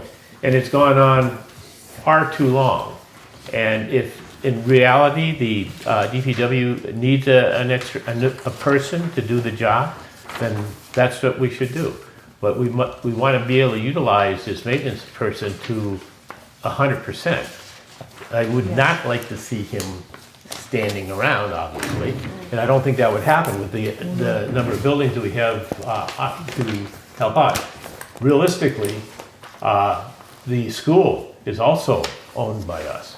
So technically, if something other than school-related came up, the maintenance man would probably, or person, would probably be hopefully available to take care of issues there. So we gotta look at our buildings and make sure that they, we don't wait until something happens and then pay 3 times as much to take care of that, so. So we have a job description, and then it talks about maintenance and minor repairs of building and grounds. They also help with meetings and setups for, like, if you're gonna have, you used to have someone that would help set up for voting. Yeah. Those kinds of things can help with that. Utilizing grounds equipment for power equipment. We have a lawnmower, including but not limited to grass mowing, weed whacking, cutting brush, trimming shrubs. When I started, there was a tree over here that had grown so far in that it broke the screen in the accountant's office. Oh, wow. They just had to cut this branch that literally ripped the screen. I mean, it seems silly, but those are the kinds of things that just get overlooked. They just get overlooked. Again, And then we had to replace the screen because. Again, it does make sense as far as doing it and have it under control of the administrator that would hear from the staff on needs that need to be taken care of. So, No. again, we'll be discussing this. No, I think that, again, it brings back what Lois always has stated, that would end up being a problem, not having a dedicated, and this person would be completely dedicated, no exceptions for There is- demand from the highway department. No, and this person would also work with the Recreation Commission because they're gonna help with the town recreation area, helping to paint lines and keep some of that area. It's a building and grounds maintenance position.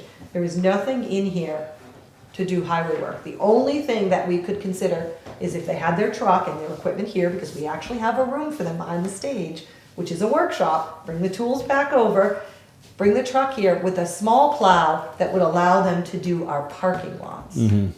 so that those would be taken off the plate of the highway department, so that that person would be responsible for that. But otherwise, there's no highway-related duties in here. You said you met with the highway department, also with a select board member. Is the highway department on board with this, the director, or is he not? Yes? I would say if he gets the highway person, Well, it's not an either or. I mean, it is an either or Yeah. because you can't actually Yeah. tie the two positions No. together. But I made it One- very clear that we were gonna make this ask, and then he could make his ask, Okay. because they're in two different budgets. So they're not really tied together, but so much as the idea was that, he support this, we support that. We wanted to split apart any discussion of this person being a highway person, because we think between the buildings that we currently have and needs that we have, we can't offer them up to highway and get this work done. are there other areas? I think one we should bring up because it could affect, and I was gonna bring this up later under unforeseen, but we no longer have a building inspector for the So future we have a here. contract. But we do have a contract working through the Franklin County Regional Government. We do have funds to be able to take care of that at the moment, I believe. Yes. My concern is coming back to us for reserve fund. At this point in time, I'm hoping that we are covering that with the amount of money that we already have in the current budget, because we have a little bit of money in that budget for, to do some building work. Like we've, left some money in there for, our own plumbing and wiring inspection. We don't have any projects going on at this time that would cause that. So we have a little bit of flexibility in the building inspection line item.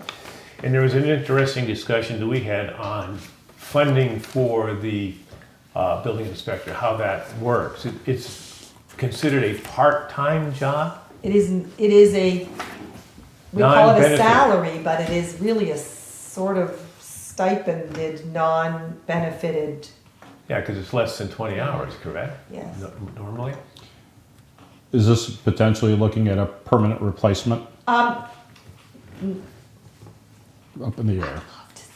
Not at Okay. this time, Okay. but I do think it's very well understood by our current building inspector that when he retires, we're moving to the FinCom and he's not staying Okay. here. And he was in support of us moving the electrical and plumbing over there. So we are very actually fortunate that we did that, because that actually allows for the temporary use of the FinCom to do this, because once you did all the changes, once they set up the software, once they got all of the map and lots into the system to do the wiring and electrical, we also, in a sense, moved everything you would need for a building inspector. So it'll be an easy transition when It will comes. be a much easier transition, and we won't have those upfront costs, Yeah. because we're already set for that someday. Any other questions? Okay, if not, we'll move on. I had it here twice, reviewing the minutes, so I tried to put it down, but forgot to erase up on top. Any meetings attended? I did attend a meeting. It was for the three-town, and we're still working on the agreement. And we still have a little bit of a sticking point. What came up in the discussion, the sticking point is the omnibus, the budget, as opposed to capital projects or capital cost. And we want the capital cost to be separate. And according to their definition, as far as doing that, you can do that. But if you pass the budget and don't pass the capital, the whole budget is null and void. So we're checking into the DESI and to the Department of Revenue and see if how that could be done, because when a warrant is put out there by the town of Northfield, we have the omnibus budget, and then we have capital articles that go along with it that are totally separated from the budget. And if the article doesn't pass, it doesn't affect the budget. So to me, we're looking for a definition of why that is done, and we're going to be checking with other school districts to see how they do it, and to try to figure out for what rationale, what reason they are doing this, as far as it makes perfect sense to separate them out and to not use it to hurt the budget. Here's my take on it. If you have your budget and you have capital projects, and if I'm one of the 3 towns and I have money to do the budget, but I don't have money to do the capital because it's going to put me in 2.5 override, I'm not going to vote for that. Right. That kills the budget because unless, yeah. So what I was recommending as a member of the finance, this is me, I don't know how you people, because you would want to chime into this too, is if that happened, if they don't try to change it or try to do it the way that all other schools or all other towns are doing it, I cannot recommend their agreement because it puts 1 or 2 towns in a bad situation in some cases. Yeah. And right now, the 3 towns, we're getting along pretty good. We're looking at the select board and the finance committee for all 3 towns working in conjunction with each other to come up with a plan that is not necessarily beneficial, but is fair and equitable to all towns. And I can see this as a stepping stone for other things, but we're still working on that. We've got another meeting coming up. They have sent what they call their final draft to the towns. I don't know how far that's got because I haven't seen them yet. To have legal look at it and see, if it passes muster. So we're at that point as far as doing that. And while I'm on committees, I'm going to ask a request. There are 2 more budget committee meetings for PDRS. And I'd like to have someone attend. I can't attend all of them. I'm going to be out of town on one of them as far as doing it. But going forward in the future, I'd like to have one of our members go to the meetings. And I want you to think about it. I think there's one coming up, so tomorrow night. And Tuesday? Okay. I was looking at you, Bernie, but Yeah. the thing is, you have more knowledge on these meetings than anybody. Are the at select board moment. meeting tomorrow night? No. So, and there's only 2 of these going. In the future, what I really want to do is take a member of the board and work, and a member of, not the board, the finance committee, and a member of every finance committee in the 3 towns to send one member to every budget committee meeting to work in conjunction with the school committee to express what we have to deal with as a budget for the town and try to work with them with their budgets. I don't think that's a real hard ask, but that's one of the things I expressed the other night when we were at the meeting. If it happens, that would be great. If I wasn't on 2 other committees, I would volunteer myself to go to every single one of them. They don't want me there, but I would go to every single one of them. So that's what happened in that meeting. So I got a question, Dan, Sure. here is that I I've put had you- experience going over there and not having them.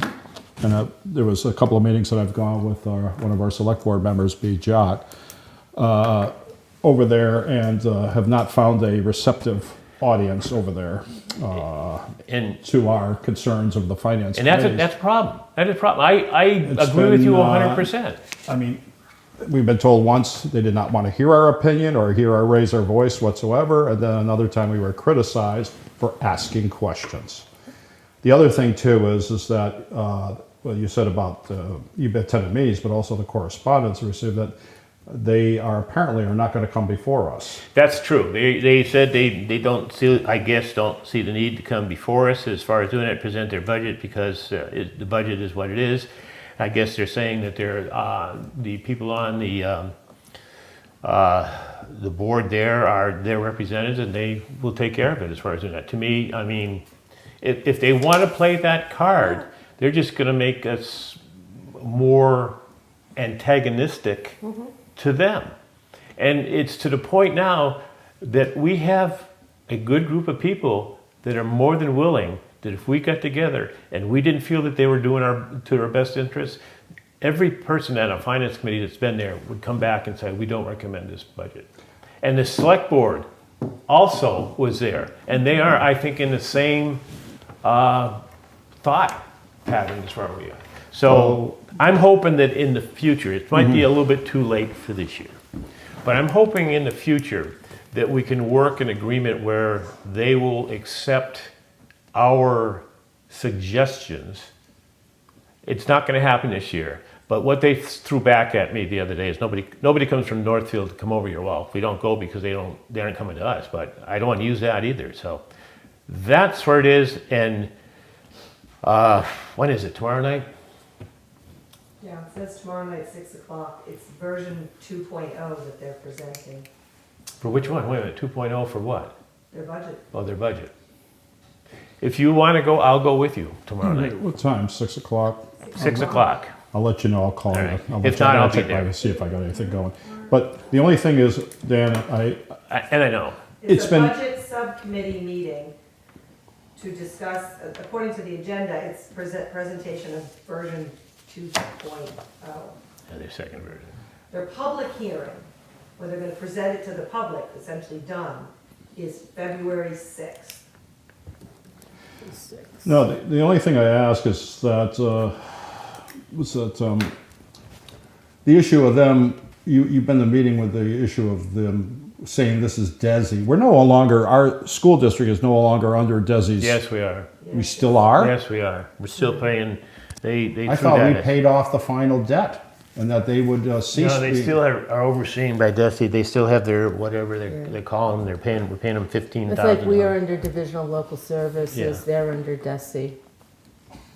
I thought that was gonna end once the debt to the state was No, paid. no, and they're then always go- under DESI, that's their ruling Yeah. board, Yeah. just like DLS. So we're looking at it in indeterminate period of time where DESI's gonna be supervising this district? Well, I think what we've done is we put them on notice a little bit because we're now contacting DESI and we're contacting DOR. Yeah. And we're saying, okay, who does what, and, you know, and give us some legal why this is done.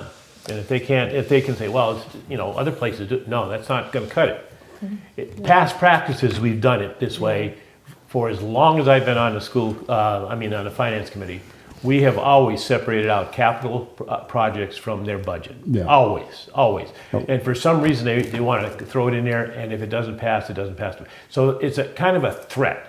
Well, the other thing that's is we've always approved, the finance committee has We never, have as never long not as I've been approved. on, has never Never not approved. denied them a capital Never not improvement. And it approved. sounds Bernardston and Leiden have never No. denied it either. So there's no reason for them to say that we're not, amenable to have them, have their, us I said approve their that, capital I said expenditure. that the last meeting, I said, 21 years on the finance committee, you guys come to us, and we've never not approved any capital projects, and they've always passed. What's different? And they couldn't give me a definitive answer. Well, the other thing is too, is we appreciate when the tech school comes before us and does their budget presentation. And again, they're doing us a courtesy and we appreciate the fact they make the effort, and especially when they have to go to 17 different towns to do that. And when they did their renovations, 8-10 years ago or longer, that was separated out. That was a different Yeah. amount that we paid. So they can't say it is not the norm because, and I don't know if it's because it's a tech school, but to me, it doesn't make sense. It's just, So the other thing is to have also a department that has the largest budget impact, and also to say that the history is, and they have always come before us to present their budget, and now if they've decided not to come before us to present their budget, I would be, I think basically, I didn't throw the gloves down, they did. And if they do that in fact, then I would probably say we should consider in the future not recommending their budget, period. that has been discussed. And the thing is, as far as in every town, we look at our budget, and a good portion, more than half of our budget is a school. That's, every other town is the same way. Bernardston, their budget, they look at that. Again, proportionally, when we pay our assessment, we pay more. But their budget is exactly like ours. Yeah. They're paying more than 50% of their budgets going towards the school. Leiden, the same way. We're all in the same boat. The assessment is different because of our town and our value of our town, but we're impacted exactly the same way. We pay over 50, I think like 53, 54% of their assessment let alone our share. Yes, yes, Yeah. yes. But my So, thing is though, Dan, this is the second thing that they've basically ignored the finance committee. They ignored us when the issue of moving forward with the school building authority to move to seek financial assistance in replacing the high school and building a new school on that campus. And now they're saying that they didn't want to come before us to present their operation and capital budget. I just sent you all fiscal year 26 budget version 2.0 that I received from Jordan just a little before 5 tonight, so you're all gonna get it. Okay. Okay, thank you. But I'm just saying, it's obviously, it shows that either they don't care what our opinion or giving us the ability to question their budget here in a public forum where all members can be present to do so. I mean, I can go there, or Dan, or both of us can go, but that doesn't mean our whole committee is not present. I think it is incumbent upon them to come before us and to have this discussion over their budget and have it with all our members and have it on television here that the public can see in an open forum that's available for the public to sit and observe. And when you don't do that, you're basically, we become almost, again, a major part of our budget, and we basically can't do a thing. to me, it boils down to that, it boils down to respect for Yes. each town, Yeah. as far as I'm concerned. Yeah. And I won't beat that horse, but Okay. I won't, because I do know be Amherst around. Pelham Regional has 2 lines. One is their regional budget assessment, and one is their debt assessment, which is capital. And a matter of fact, I got notice today, they just went back to the marketplace for $1 million, and I'm sure they went to all the towns to say, this is what we're doing. And if you have an objection, you can go to town meeting, and I guess none of the towns went to town meeting too. And again, the thing is, it's not only the finance committees, but we've had the select board members there. And, they treated the select board members the same way, they were, Yeah. whatever. So to me, I think we have to, I would say, come together with them and try to work a amicable, thank you, way of dealing with the budgets from now on. Is it gonna happen overnight? No. But I'm willing to bend. I hope they are. Any other meetings attended? Seeing none. Correspondence is everything I just passed out to you and it was sent to you. I apologize, I sent it out without the attachments last time because I was heading out of my office and I didn't do it. So I slapped myself for that, but Andrea was able to get that out for me. Looking at our calendar, Oh, you want to address any public comment? public comment, yes, ma'am, I'm sorry. Sorry. Well, not sorry. 2 things. So Bijoc, 175 Main Street. 2 things. One is, I think it behooves the finance committee, specifically the chair, to talk with the chair of the select board regarding putting CVRS on either separate or joint agendas, regardless of who attends. I would think it would be a better one Yeah. because we've been trying to do joint things with them and I can't see that not being an No, I mean for issue. Northfield Yeah. alone, so that Northfield gets on the same page, because different members have gone to different meetings at different points in time, so that might be prudent. And then in listening to the MS discussion, I just wanted to offer a couple of things in perspective. So I've been on the regionalization task force for the last 2 years, and the main message that came out of when we first started was sustainability of EMS for the future, period. And sustainability, among all of the areas that we've looked at, I'll just say that one was facility, another was personnel, and the third was capital.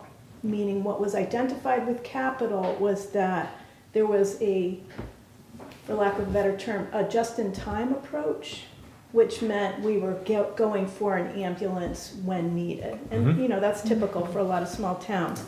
So the other point that I wanted to make is the number of calls for all 4 towns have gone up since COVID. So the usage has gone up. That affects personnel.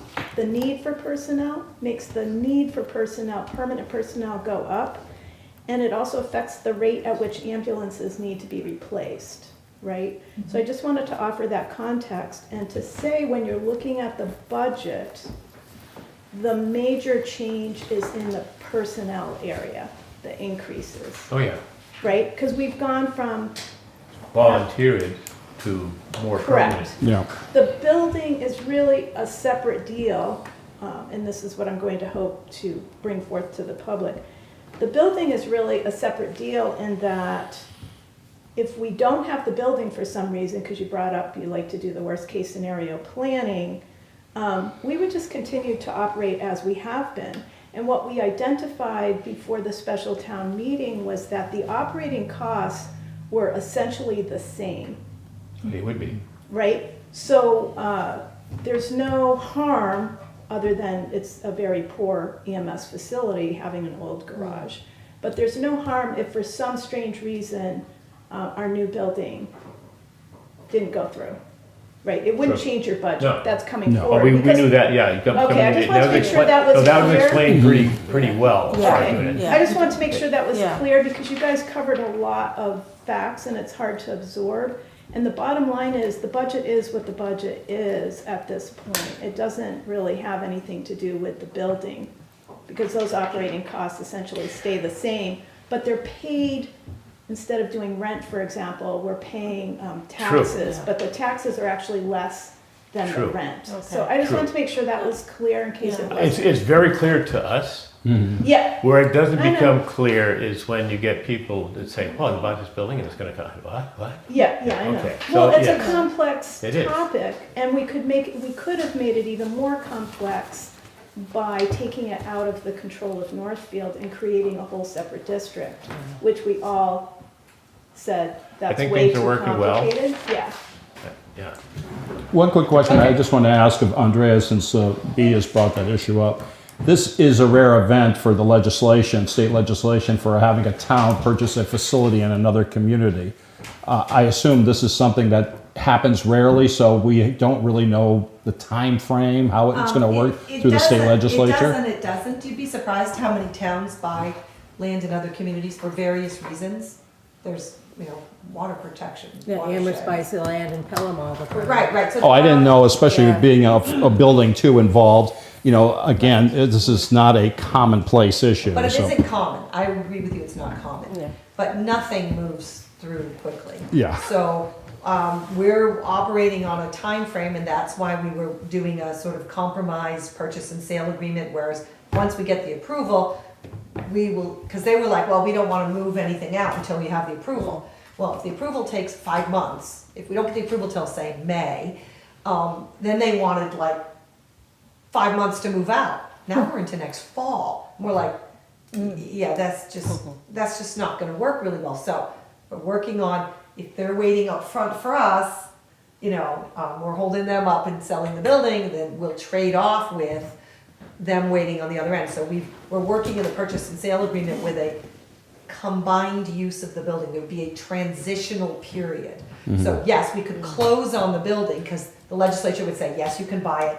We could close on the building, would now be ours, but we've written into the purchase and sale agreement a transitional period, and they're working that very specifically. Matt is working with, the owner and the manager over there to give them their time at the back end. So we would take our time at the front end, having them wait. If they would give us time, we would give them time on the back end to transition out. So it's going to be interesting, but we'll put it in the purchase and sale agreement so that it's not like, oh yeah, we'll close, but then we want 6 more months to move out. That really hamstrings us. But if we can work out an agreement whereupon, once the sale is actually complete, we can share the facility with very specific parameters and an agreement in the purchase and sale.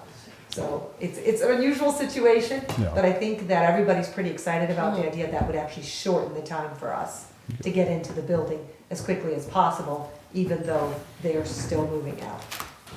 So we've been very creative, and they've been very flexible, I have to say, and really trying to work with us on a solution. So. Anything else? No, that's it. Okay. Getting back to the PDRS, if the select board wanted to get together, would they want to do it on their night, on a Tuesday night? I don't know. No, but you know, I mean, let's kind of, if we want to do this, we want to do it soon, I think. Yeah, I would just say reach out to Bernie and I will. on behalf of both, because Bernie, not Bernie. I know. Bernie Parada and I have Boudreaux. experience from last year. I sat in on part of the review. I think we've got the budget plus the district agreement, and different members, because of the timing of all of these meetings, some of them were on Tuesday nights when the select board is meeting, right?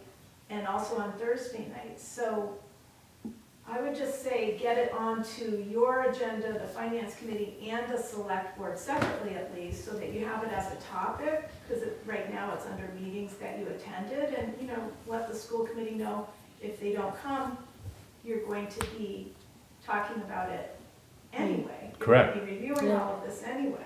All right. Now, That's my recommendation. I think I'm gonna make that, send an email to Bernie Boudreaux, the chair of the select board, to just say, let's get this on the select board agenda, both the agreement and the budget, sooner rather than later.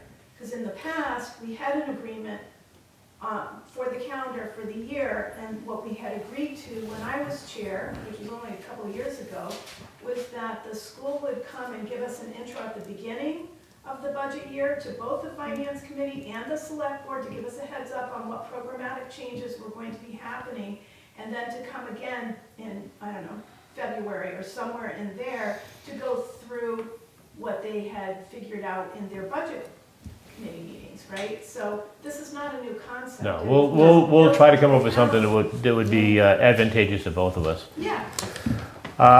Okay, that being said, we're moving on to any other. David? Yeah. Would you like to say anything, or just waiting? Okay. I actually do have a question Sure. about the EMS Facility? issue and the Oh, okay. funding there. I think, you know, and I understand where Matt's going with this, and I'm glad that he's looking ahead and trying to project where we're gonna be, and we're gonna build up some funds. I think that's great. And from my standpoint, I think I also understand that it all makes sense. I think the problem that you're gonna run into at town meeting is that it's gonna start to feel like people maybe will say, is this a bait and switch?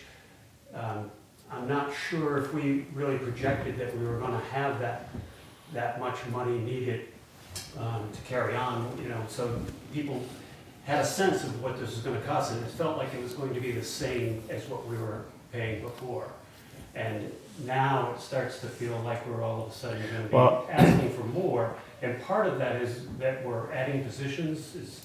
Well, that, and the other thing that wasn't in the mix was the ambulance. So there's a new ambulance involved too. So there is a capital project for the ambulance, which is $500,000 or more. So that is in the mix as far as the cost. So, and that's, you know, something they have to order now to get 2 years from now. So if you threw that in the mix, or if you looked at what we were supposed to pay as of last year, as far as we were supposed to have contributed $61,000 last year. But they didn't have everything together at the time. So after the survey, or not the survey, but after everything came through, it said that, you know, Northfield should have paid $61,000 for their portion of the program. So the going up $45,000, you got to consider the ambulance there too. And yes, it's more than what I thought it was going to be. But now, if I look at all the parameters that are out there, that is why it is our assessment is more. Again, the building and that, yeah, it's going to have to be explained. And believe me, I get that, I understand. Yeah, I know. See, I know you, because you were here and you understand what we're going through. But all of a sudden, somebody's going to just get up and has no knowledge of what's going on. So we have to and that's when hopefully we're educating people as to what the cost of this service is. I mean, he's even broken it down. It costs like $35 per person. All I'm saying is. I know. That we better go prepared if, I will agree with you 100%. That's why I said, And maybe it's worth for him to put something out there ahead of time so that people have a little bit of time to I think digest. we're gonna do more than that. I think, Well, what I had said in the info session before the special town meeting in November was that we would be doing an info session in the spring after we got through the assessment discussion, right? Yes. So, I will say the task force was equally surprised at the size of the budget that's really needed. He's documented it very well. But we all expressed concern that it is a very difficult concept for people to get. And then you have the enterprise fund on top of it, so people don't realize that there's revenue coming in as well. So yeah, it's a really good point that everyone, it just needs to be explained in a certain way that everybody can absorb, even though they might not like it. I think we're going to need several Yeah. informational meetings as far as, Yeah. and I don't mind There's doing. already an article in the paper because he's going to each of the select board and finance committee meetings, so, yeah. And we'll do that. We'll make sure that we'll give as much information as people want to have, but those people who don't want to participate in the informational meeting, we can't control those people, unfortunately. And those people will be the ones that do not have half the information and will not change their minds. For my own purposes, when was the decision made to add 2 additional people? If you, his budget here, when you looked at it, there was 3 different aspects. You could go with 6 people, 4 people, 6 people, 8 people. And he had his budget based on 4, 6, or 8.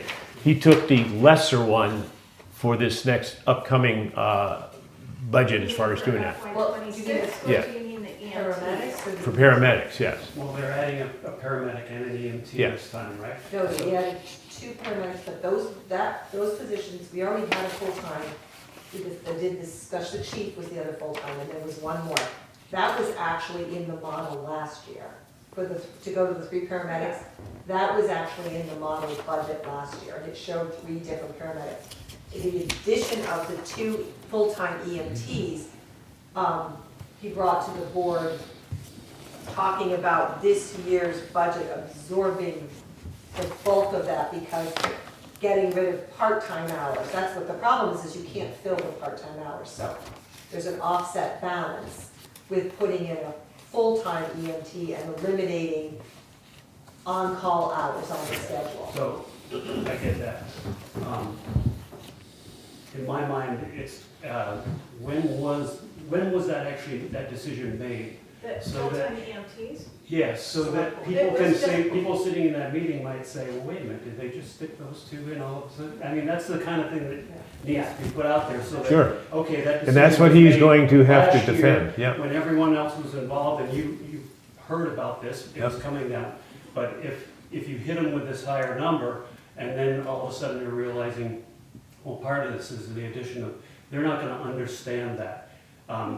And I think it just needs to be put out there so that people Sure. know that this was a decision that was made quite a while ago, and you were made aware of it. And so that way, at least, it softens the blow. Well, the other thing too is, unfortunately too, is we're sort of in a position, we don't have a lot of choices here for if we're going to retain any type of ambulance service. Commercial ambulance services are going out of business and not providing emergency Good services. information for them to hear. And Yeah. the thing they're going to mostly, they would just like routine transports with people who are not EMTs or paramedics. That's more service. They're going to, like taking people from nursing homes to the hospital or to doctor's appointments where transport's necessary. So We're left with only one choice, because if we don't have this, there is no guaranteed service for the residents of this community or our surrounding neighbors. And we have an obligation, as you know, to make sure that we do have the emergency services, police, fire, and EMS. Here's the other part that's gonna come in here too, I think, And obviously, it sounds like they have no control over what they can charge. That seems a little odd to me. Well, it's the insurance company, It's the insurance that insurance companies controls it. dictate what they charge. Transports are Medicare and that. But, One yeah. tenth is Right. private. But there has to be some way to negotiate with that. Well, that would be up to You can't them. continue to That's- run Yeah. at a That's the loss. federal government, Yeah. Medicare, Yeah. Medicaid's federal Well, government. then we need to go to our state representatives or our federal representatives. Just to clarify, it's a lot for everyone to absorb. I think what we're getting at is, it's a lot for everyone to absorb in 1 year, Oh, Yeah. yeah. right? Yeah. So it's going to be incumbent upon all of us who are very familiar with the details to when we get to the spring, is to lay it out like we did in the fall, with a PowerPoint that walks people through all of those elements, right? And so that people can see it's not quote unquote a bait and switch. It's the more research you do, the more you find out. And also still reminding people that they do have revenue coming in. They have not been operating at a loss prior. That's been covered every single year. So people can get up and say the budget is too big. If the budget has been covered, which it has been in the last few years, it's a net. It's a net. The challenge with operating ambulances, you have delays in which you're projecting your revenue because your billing cycle is something like 90 days. So if somebody has an ambulance call, we won't see that payment for like another month to 2 months or 3 months, right? So what we're gonna do, Yeah. we're just gonna bring them in, and we're gonna all be the devil's advocate here. Okay, I tried to We warn should them. have them come back. Yes, and we'll we're, do it as a test. yes, and we will A simple one. present him with all of the arguments that come out there, so he'll be prepared, and we will have informational meetings Yeah. to be able to address issues so that people can understand Right. that this is a good thing, okay? That's basically what we're saying here. Yeah, We now are- got a lot of information. Yes. But it's a lot for. It is a lot to the average digest. person I to agree with you So 100%, they've been yes. Doing it Yeah. for 4 years, it's still complex. Well, the other thing too with the additional personnel is because you also have additional, as you've seen, there's been a substantial increase in ambulance runs. So obviously, the more runs you have, you're going to need obviously more additional personnel. I mean, we're an aging community. According to the senior center, a third of our residents are over 65 years of age. And we're getting older, and the population of our town is getting older each year. So obviously, you're also going to have continuous increases in, EMS calls because again, we're an aging population here. And I think one of the things you have to explain, people will say, well, then we'd have less calls, would it be cheaper if we just do Northfield? The problem is, and we just saw this in Adams, if you run a 24-hour paramedic level service, you must run a 24-hour paramedic. You can't just go to 9 to 5 for paramedics. It's all or nothing, or they'll shut you down because they don't consider it safe. So in order to do that, we have to include partners. Yes, it increases the runs, but it also increases the revenue, which allows the whole thing. And that's why we're not gonna just keep adding partners. The point is there's a balance at which, yes, we have to subsidize some of it, but we're also receiving revenue. But we don't wanna get ahead of ourselves and have 17 towns, because then then you get to a point where you tip. You gotta have more of this, you gotta have more of that. You can't sustain But if you it. actually want a 24-hour, 7-day-a-week paramedic level service, we do have to hit a certain threshold of volume with partners. Otherwise, the service shuts down.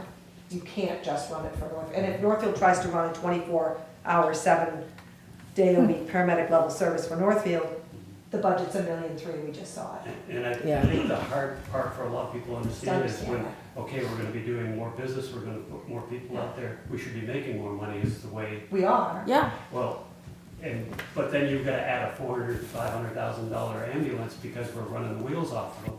So there's gotta be a balance there. That's why he's not expanding as far Right, as right, doing that's that. what So we're trying to you want to achieve get to the that. point where you are helping the communities you are without the fact that you're just overextending. Right. And I think that's one of the things that we want to keep a lid on don't overextend. We want to get to the point where this is controllable, so. And again, this is, people in this room, I think, understand more. Yeah. We just gotta do a Yeah. better job getting it out there. And I appreciate everybody being here.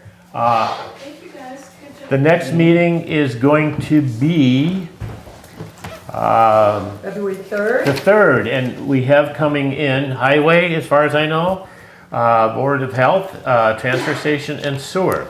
That's as far as I know. I'll reach out to all of them to Okay. remind them. And anything else that I can throw at you. I'd like to have